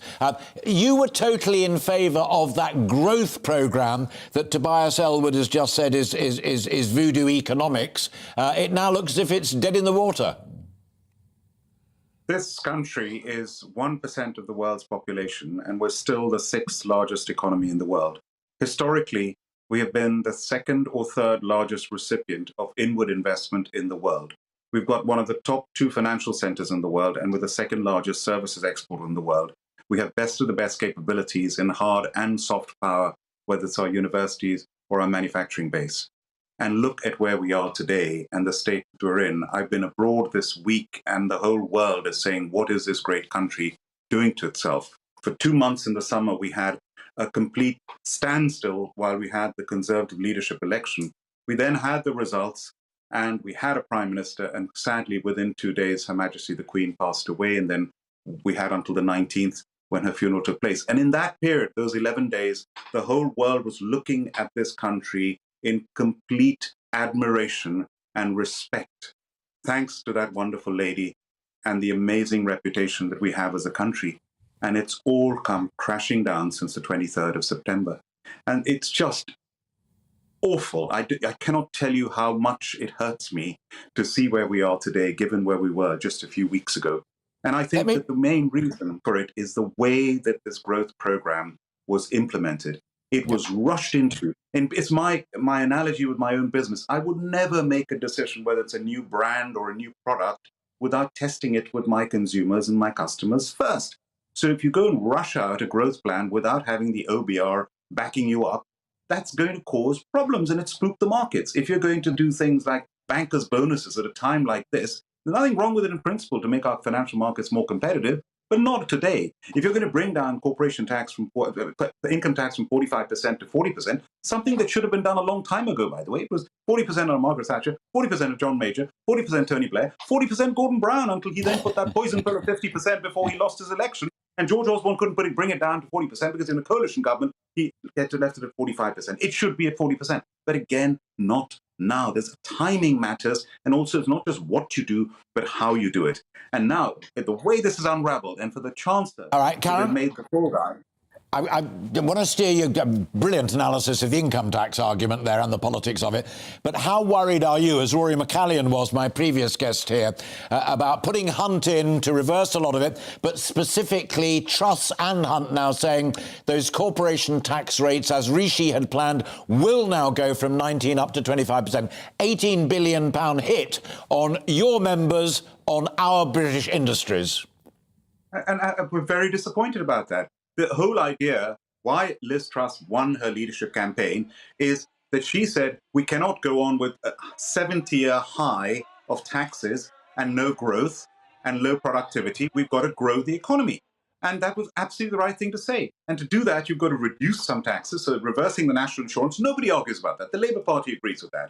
And not putting up corporation tax by 6%, as you said earlier, by over 1/3. I mean, that damages our investment, that damages our companies, that damages so many things by doing that, makes us less competitive. And how are you now going to reduce taxes to encourage growth if you've taken away one of the elements, key elements of it that helps business? So they've got to get to, the way to compensate for this is they can encourage investment. The super deduction of 130% that companies get when they invest, that Rishi Sunak put in, was a very good move, but it's being taken away in April. If they say now, any company that invests, you can write off 100% of that every year you invest. That will help to compensate for putting the tax up to 25%. Rishi Sunak, to his credit, said he would do it. He said he was going to do it in October, ironically, but he's no longer here to do it. Let's see if Jeremy Hunt does it. And by the way, Jeremy Hunt is somebody with a huge amount of business experience. He's a very successful entrepreneur himself. He's got lots of cabinet experience. He's a former foreign secretary. I think he's a very capable individual. He's got to steady the ship because we need confidence and we need some certainty now, not all this zigzagging as was said earlier on. Does that mean that Liz Truss stays in place, or would you support the idea of Liz Truss being a busted flush, better replaced either by Hunt or Sunak or somebody else, so that we collectively can move forward? Or should Truss stay where she is? One of the reasons why we're in this position is you can understand that Liz Truss getting into power in the beginning of September, realizing you've barely got 2 years to implement a very ambitious plan of growth and investment. And these things don't deliver overnight. And you're in a rush to get on with your plan. But if you rush so quickly and you don't have the trust, let alone of the markets, the trust of business, the trust of your own party, the trust of the country to get behind you, that's what leadership's about. Leadership's about carrying people with you, with your plan. Then when you lose that trust, it's very difficult to rebuild that trust. Now, Conservatives don't have long. And if you keep changing leader, that's not a good thing either. And if they're going to do it, they don't have much time to do it. So this is not a good position to be in at all. The most important thing is to allow the new Chancellor a chance, at least until the 31st of October, to come out with a plan that is backed up by the OBR. Then we can do it. And by the way, with all this talk about borrowing, we borrowed £400 billion during the pandemic to save our businesses. That was unfunded. We had to borrow that. Now we're talking about 65 billion. Nobody's talking now, Alastair. I haven't heard any of the people you've just been interviewing talking about the help that business is going to need to survive this winter. Sure. They're going to need help with cash flow. They're going to need help with the hospitality business, with VAT being reduced, of tax payments being delayed, or business rates relief. Basically help to survive, not just the energy help. That's not enough. For businesses, it reduces their bills by 40%. Consumers, there's a gap of £2,500. But businesses are going to need help, and that's going to cost money. And I'd rather have businesses survive than have bankruptcies and recession and unemployment, which will be a far bigger problem. On that cautionary note, from a position of experience, I thank you, sir. Always good to see you, and we'll carry on the conversation at any time at your convenience. Meantime, have a great weekend, and thanks for fitting us in there. Thank you very much. Karen Billimoria there, Vice President of the CBI. Plenty more still to come in the final half hour of Alastair Stewart and Friends. After the break, Prime Minister is indeed facing mounting pressure, as you may have gathered after the last hour and a half, after sacking her close ally Kwasi Kwarteng and replacing him with Jeremy Hunt. Plus, she announced a big U-turn on one of her major economic policies that got her that top job. We'll be discussing that with our politics reporter next. But first, let's bring you up to date with the weather. Looking ahead to this afternoon, and the UK is looking blustery with a mixture of sunshine and scattered showers, some of which will be heavy. Let's take a look at the details. A more persistent band of rain will affect Shetland this afternoon, but elsewhere across Scotland we'll see a mix of sunshine and showers, feeling cold with a high of 11 Celsius. Winds will be brisk across Northern Ireland, allowing showers to move through quickly. Some showers will be heavy with highs of 11 Celsius. The majority of the showers in northern England will be in the west, with the best of the sunshine in the east. Highs here reaching 13 Celsius. Scattered heavy showers will move across much of Wales this afternoon, with winds continuing to strengthen, especially near the west coast. It'll be feeling fairly chilly in the wind, with highs of 14 Celsius. After a dull and damp morning this afternoon, we'll be turning brighter across the Midlands, but there'll still be some showers around. Temperatures will be slightly below average, with highs of 15 Celsius. East Anglia this afternoon will see a mix of sunny spells and rather cloudy interludes as bands of showers move across the area. Temperatures may just reach 18 Celsius, though, in any sunshine. The best of the brightness in southern England this afternoon will be across the west, but like elsewhere, there'll be some showers around. Highs in the south reaching 17 or 18 Celsius. Heading into the evening, and little changes with further blustery showers, especially in the north and west. And that is how the weather is shaping up for the rest of the day.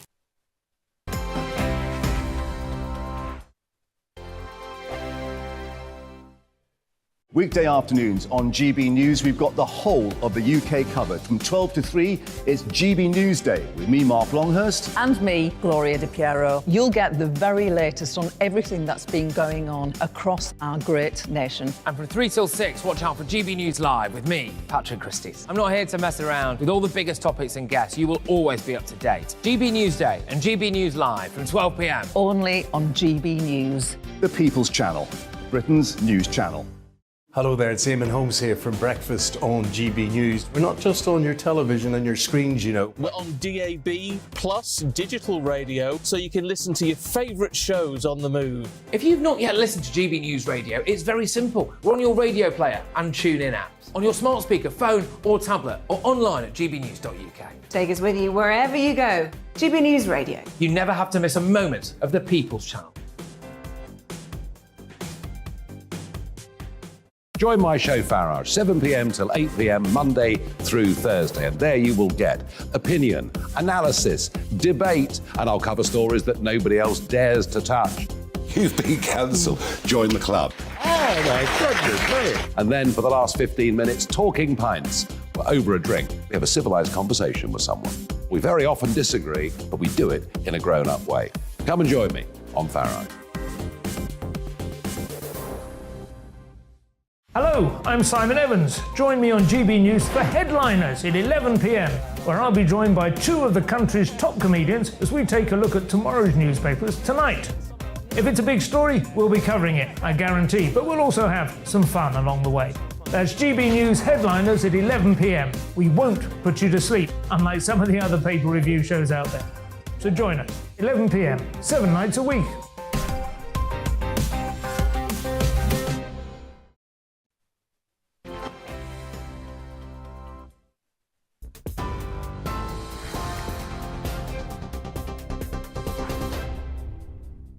Hello, good afternoon. It's 1:32. I'm Tamsin Roberts in the GB newsroom.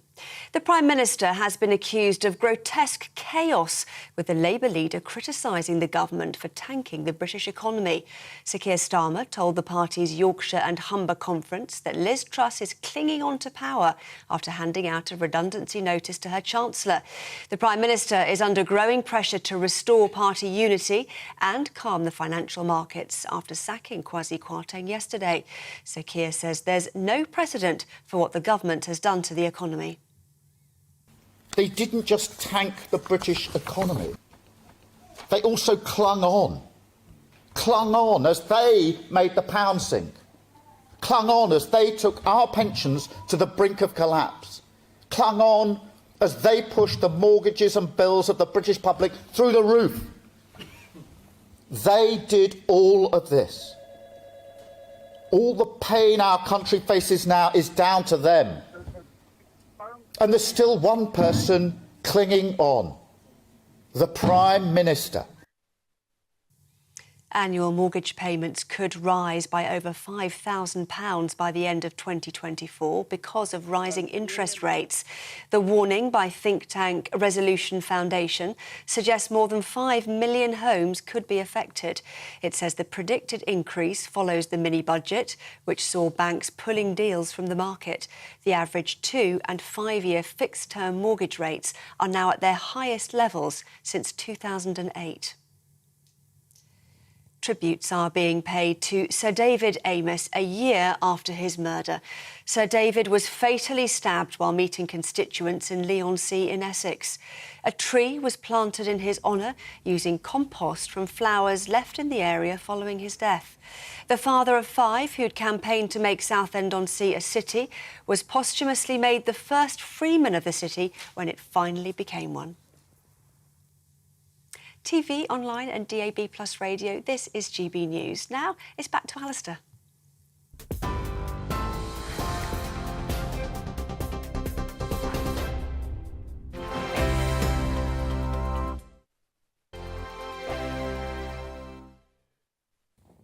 So the pressure clearly is building on Liz Truss, and she's facing great criticism from some of her own Tory MPs after sacking her Chancellor and making that U-turn on one of her major economic policies. Jeremy Hunt's replaced her close ally and has already admitted that mistakes were made by his predecessor. Tory MPs on this programme have said they tried perhaps to do too much too quickly, and a big voice from British industry, Karen Bilimoria, just said very much the same. The one thing that unites them all at the moment seems to be a cry for stability, and I'm delighted to say that Catherine Forster, our political correspondent here at GB News, is back in with me live in the studio, and you have a bit of stability news as well. Well, Michael Gove, who is really no friend of the Prime Minister and caused a lot of trouble a couple of weeks ago at Conservative conference by very publicly saying that the cut to the top rate of tax should not go ahead. And then Grant Shapps joined in and there was a lot of noise, and she did her first major U-turn on that. Has been at a literary festival saying that he believes that Liz Truss will still be Prime Minister in 10 months from now, because he says people are looking for a period of stability. He says judgment will be passed on the Tories at the next election. Now, that's interesting, isn't it? But of course, in bringing in Jeremy Hunt, who is obviously seen as a safe pair of hands, he supported Rishi Sunak after he was eliminated in the first round because he only got 18 votes when he went for the leadership from MPs, may bring some stability, may buy her some time, may calm the markets in that he is talking the language of fiscal restraint. He said this morning, growth, but crucially, growth with stability. Not what we heard before from Kwasi Kwarteng and Liz Truss, which the word disruption was bandied around a lot, wasn't it? So certainly a change of tone. He's talking about tax rises, spending cuts, but I'm not sure necessarily that will be enough to save her, because she is looking really quite isolated and friendless. But do you take that contribution from Michael, who is incredibly experienced in these matters and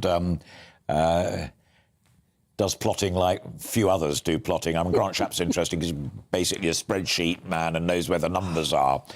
But is that Michael floating a game plan that others have talked openly about, and we talked about it at the top of the programme, that they see Truss out, Hunt up, or Sunak up, and Mordaunt getting a good job as well, basically to bolt together those that didn't win, because the experiment that was voodoo economics, as Tobias Ellwood said, has been tried but is never going to win an election. Give it to the grown-ups. Well, Michael Gove is a great plotter, isn't he? And with Grant Shapps, who's bought a £1,600 Galaxy folding smartphone to keep tabs on everything. Yeah. So what Michael Gove is saying publicly and what may be going on behind the scenes, of course, maybe two very different things, but certainly talk again this morning. We've heard quite a lot, haven't we, about installing Rishi Sunak and Penny Mordaunt jointly. Some discussion this morning about Rishi Sunak would be Prime Minister, Penny Mordaunt Foreign Secretary. They would leave potentially Jeremy Hunt. But it makes any talk of stability an absolute nonsense if that's what they're still all up to. Yes. Yeah. I mean, it's hard to get rid of a Prime Minister, and especially now, but they are still, I think, caught between the devil and the deep blue sea, and they see electoral decimation if they continue with her, but ridicule and turmoil if they get shot of her. Being pedantic, I read it's worse than decimation, which is only 1 in 10. It could be a lot more than that. Catherine Forster, always a pleasure, and thanks for bringing us up to date with what Michael Gove has been saying today, and much more importantly, what you think it may well mean for us all. We'll keep an eye on it. Catherine Forster there, GB News political correspondent. You're watching and listening to Alastair Stewart and Friends. We are into the last 25 minutes or so. We'll have more, including President Putin saying that Russia has no plans for more airstrikes days after the heavy bombardment of Ukraine.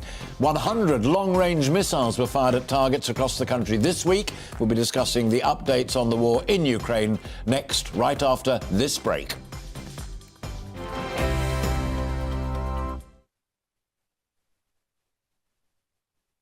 Weekday afternoons on GB News, we've got the whole of the UK covered. From 12 to 3, it's GB News Day with me, Mark Longhurst. And me, Gloria Di Piero. You'll get the very latest on everything that's been going on across our great nation. And from 3 till 6, watch out for GB News Live with me, Patrick Christys. I'm not here to mess around with all the biggest topics and guests. You will always be up to date. GB News Day and GB News Live from 12 p.m. Only on GB News. The People's Channel, Britain's news channel. Hello there, it's Eamon Holmes here from Breakfast on GB News. We're not just on your television and your screens, you know. We're on DAB plus digital radio, so you can listen to your favourite shows on the move. If you've not yet listened to GB News Radio, it's very simple. We're on your radio player and TuneIn apps, on your smart speaker, phone or tablet, or online at gbnews.uk. Take us with you wherever you go. GB News Radio. You never have to miss a moment of the People's Channel. Join my show Farage, 7 p.m. till 8 p.m. Monday through Thursday. And there you will get opinion, analysis, debate, and I'll cover stories that nobody else dares to touch. You've been cancelled. Join the club. Oh, my goodness me. And then for the last 15 minutes, talking pints. We're over a drink. We have a civilised conversation with someone. We very often disagree, but we do it in a grown-up way. Come and join me on Farage. Hello, I'm Simon Evans. Join me on GB News for Headliners at 11 p.m, where I'll be joined by two of the country's top comedians as we take a look at tomorrow's newspapers tonight. If it's a big story, we'll be covering it, I guarantee, but we'll also have some fun along the way. That's GB News Headliners at 11 p.m. We won't put you to sleep, unlike some of the other paper review shows out there. So join us, 11 p.m, 7 nights a week.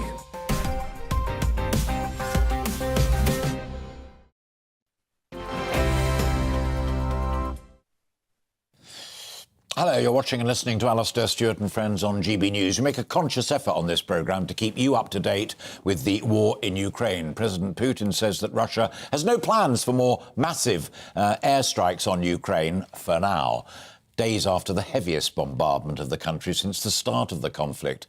So today's coverage of Ukraine is about more military aid from the West and, however, Vladimir Putin moving his nuclear bombers closer to his borders with NATO. I'm delighted to be joined now by a new friend, Yulia Osmolovska, who is the Senior Fellow of Globsec Ukraine and Eastern Europe programme. She's a career diplomat and advises on government communications as well. Great to see you, and thank you very much indeed for joining us. First things first, given your knowledge of and grasp of diplomacy, is it your view that a negotiated settlement is off the table?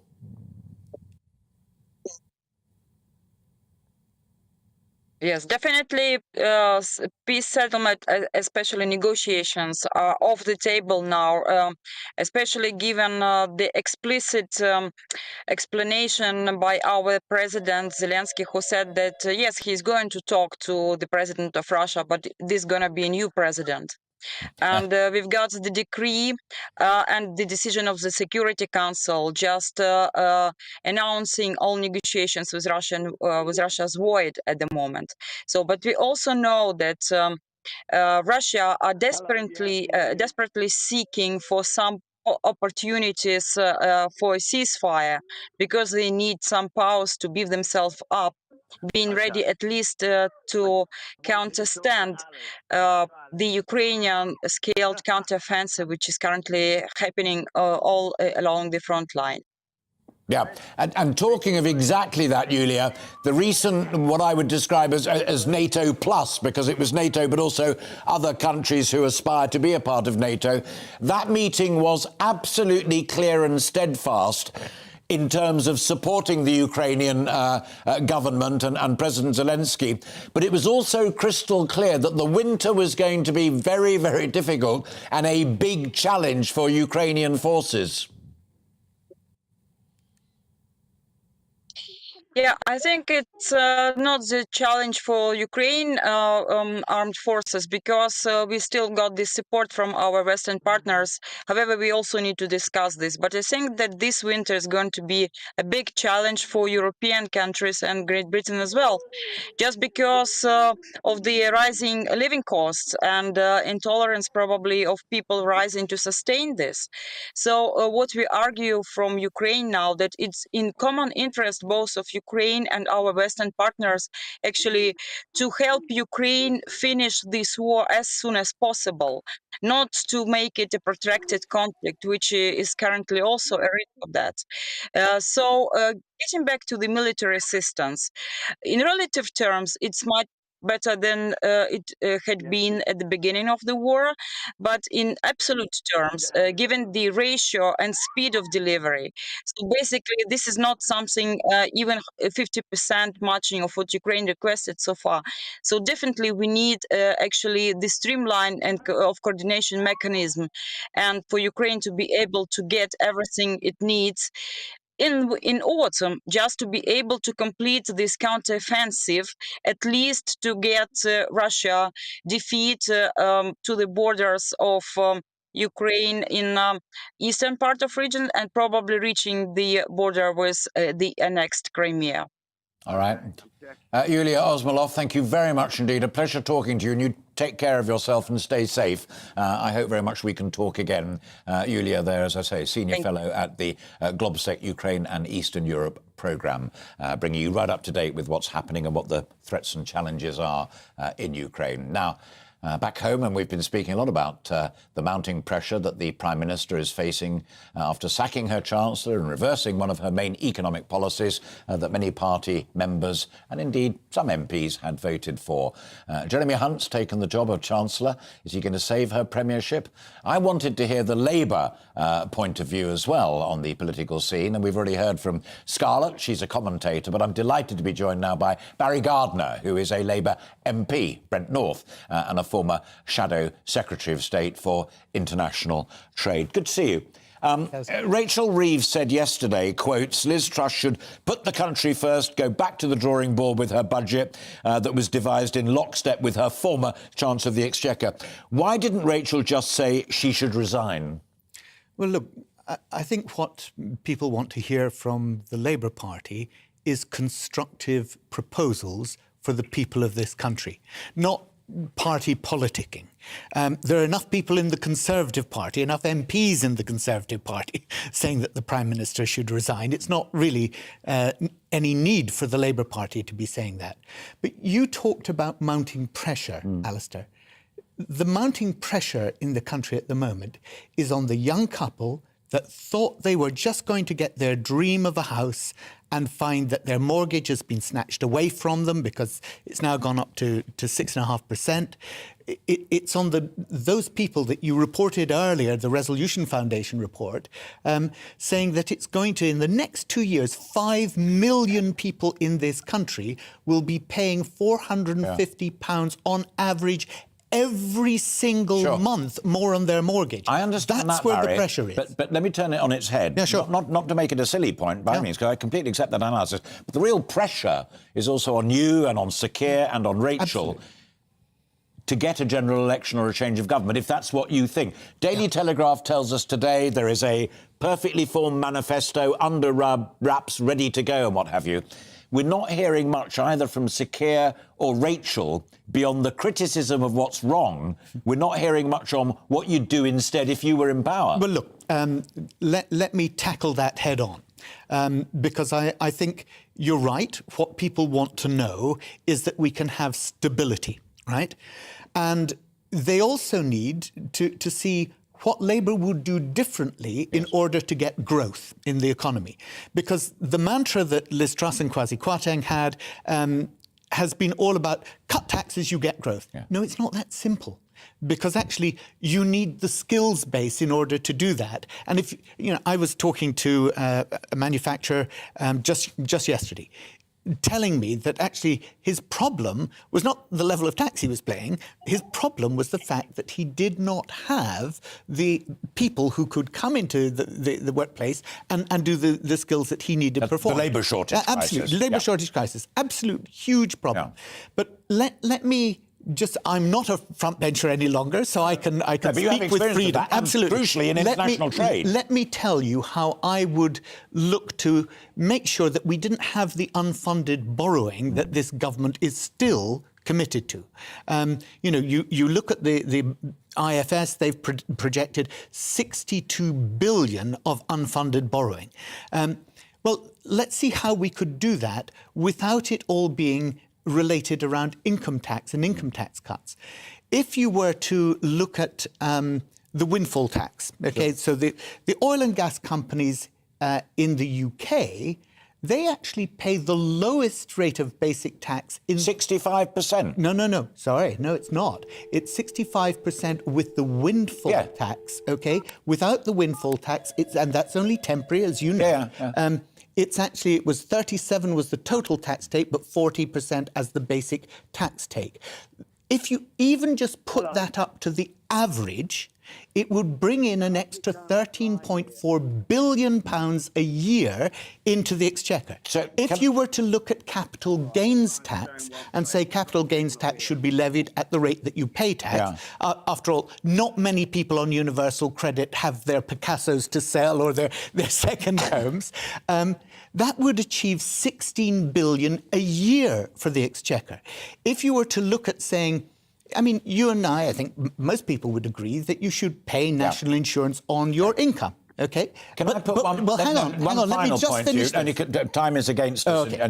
No. But you come back. But I'm trying to give you you're welcome positive, anytime. I just want to can you say yes or no to this? That the core mantra of the party that you support and have done all of your adult life would be, let's try not to increase borrowing, but we are going to have to raise taxes from somewhere to balance the books. The point is to look at wealth and not at income tax. You need to look at taxing the places where the wealth is. The wealth is with the oil and gas companies. You've had the chief executive of Shell and BP saying, we don't know what to do with all this money. 11.9 billion in just the second quarter of this year in terms of profits. Barry, look where the money is, follow the money. Follow the money. Barry Gardiner, it's always a pleasure. Very good to talk to you. Thank you very much indeed. Barry Gardiner there, Labour MP. Now, as we inch up towards the top of the hour, my final guest is a friend and, I have to be honest with you, a bit of a hero. He's a man of many talents. He's a musical genius and a supporter of good causes too. And currently, his latest art show has just 2 days left to run at London's Kenwood House. But I last met him in Berlin, where he was working as something else, as a guitarist with the Rolling Stones. Joining me on the phone is the great Ronnie Wood. 2 days to go. How has the show gone, Ronnie? Oh, lovely. Thanks, Alastair. Yeah, it's been going really smoothly. It's not caused an enormous stir because the gallery is only open from 10 till 5, and I was hoping that people would be able to go there after work, but that's the rules and regulations of Kenwood. But the thing is, the people that are there are really enjoying it and really lapping up the different subject matters of my coverage of Rembrandt, Picasso, El Greco, and Max Beckmann. And that's the 11th Hour and Storm on the Sea of Galilee. They are new words and works because, I mean, you are to be clear, we're looking at pictures now up on screen of you and the boys in the band, as it were. But initially you studied as an artist, didn't you? If you hadn't become a rocker, you could well have been a professional artist. Yeah, that's right. The pair went hand in hand when I was a schoolboy. And I thought I could make more and support my mother easier with the rock and roll because there's immediate returns on that. You can do a show and get a $5 and split the money with mum, or I can struggle trying to get a gig as a scenic artist or a commercial artist, and it was quite a struggle in those days.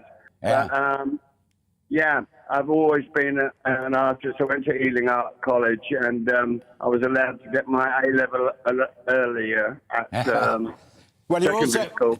you also do those lovely set lists, and as you well know, because you were kind enough to sign it, I bought one of the Berlin set lists. One of the reasons I bought it was partly this. We were just looking at pictures of you, Keith, Mick, and Charlie. Charlie no longer with us. Two brilliant stand-ins on bass and drums. But did you feel, Ronnie, that Berlin might have been the last time? Well, it was the last time I saw you. But what did you think of Steve Jordan? I thought they were both absolutely brilliant, and I had a chance to natter to him as well. I mean, both lovely guys on bass and on drums. Are you evading my question, Ronnie? Yeah. Will I be coming to see you again in Hyde Park or Paris or somewhere? I do hope so. Oh, of course you will. Yeah. We're working now to finish off the studio album that we've been working on for years. So we're bringing that to a head, and things are going really well now. We just came back from New York. We're finishing off in LA in a couple of weeks' time, and hopefully we'll have a new package to bring, the best one that for the last 50 years, I reckon. Brilliant stuff. Yeah, Ronnie, and you will be seeing us live again next year, hopefully, too.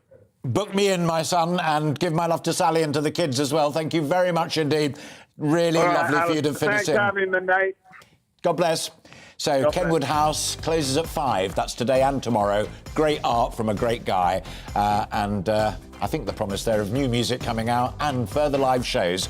We end with Ronnie Wood, No Better Way. See you tomorrow again, 12 o'clock. Goodness knows who'll be there. But until then, a very good day to you. Bye-bye. Looking ahead to this afternoon, and the UK is looking blustery with a mixture of sunshine and scattered showers, some of which will be heavy. Let's take a look at the details. A more persistent band of rain will affect Shetland this afternoon, but elsewhere across Scotland we'll see a mix of sunshine and showers, feeling cold with a high of 11 Celsius. Winds will be brisk across Northern Ireland, allowing showers to move through quickly. Some showers will be heavy with highs of 11 Celsius. The majority of the showers in northern England will be in the west, with the best of the sunshine in the east. Highs here reaching 13 Celsius. Scattered heavy showers will move across much of Wales this afternoon, with winds continuing to strengthen, especially near the west coast. It'll be feeling fairly chilly in the wind, with highs of 14 Celsius. After a dull and damp morning this afternoon, we'll be turning brighter across the Midlands, but there'll still be some showers around. Temperatures will be slightly below average, with highs of 15 Celsius.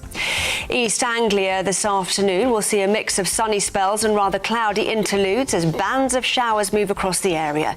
Temperatures may just reach 18 Celsius, though, in any sunshine. The best of the brightness in southern England this afternoon will be across the west, but like elsewhere, there'll be some showers around. Highs in the south reaching 17 or 18 Celsius. Heading into the evening, and little changes with further blustery showers, especially in the north and west. And that is how the weather is shaping up for the rest of the day.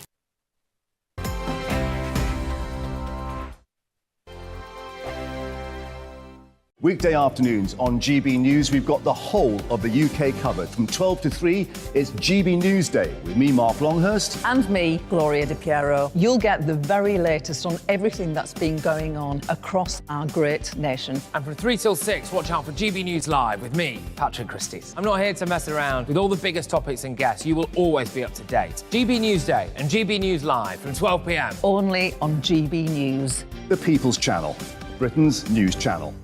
Hello there, it's Eamon Holmes here from Breakfast on GB News. We're not just on your television and your screens, you know. We're on DAB plus digital radio, so you can listen to your favourite shows on the move. If you've not yet listened to GB News Radio, it's very simple. We're on your radio player and TuneIn apps, on your smart speaker, phone or tablet, or online at gbnews.uk. Take us with you wherever you go. GB News Radio. You never have to miss a moment of the People's Channel.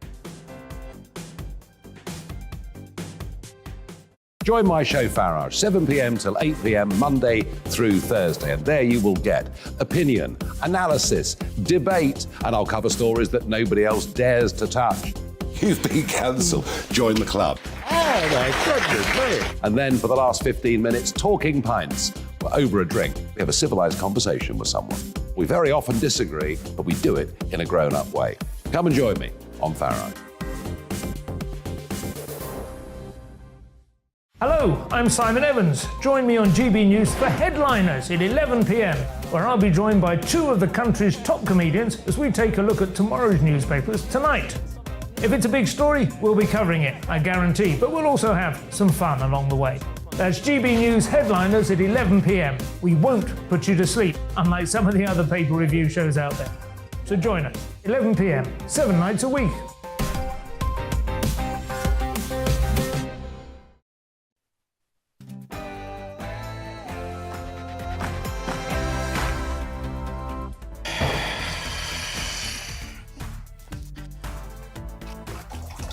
Online. Today we'll be discussing Hunt and the seismic split within the Tory party.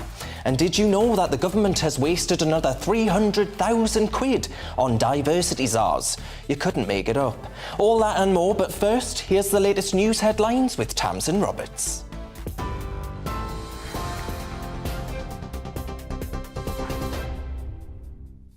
Darren, thank you. Good afternoon. Here's the latest from the GB newsroom. The Prime Minister has been accused of grotesque chaos, with the Labour leader criticising the government for tanking the British economy. Sir Keir Starmer told the party's Yorkshire and Humber conference that Liz Truss is clinging on to power after handing out a redundancy notice to her Chancellor. The Prime Minister is under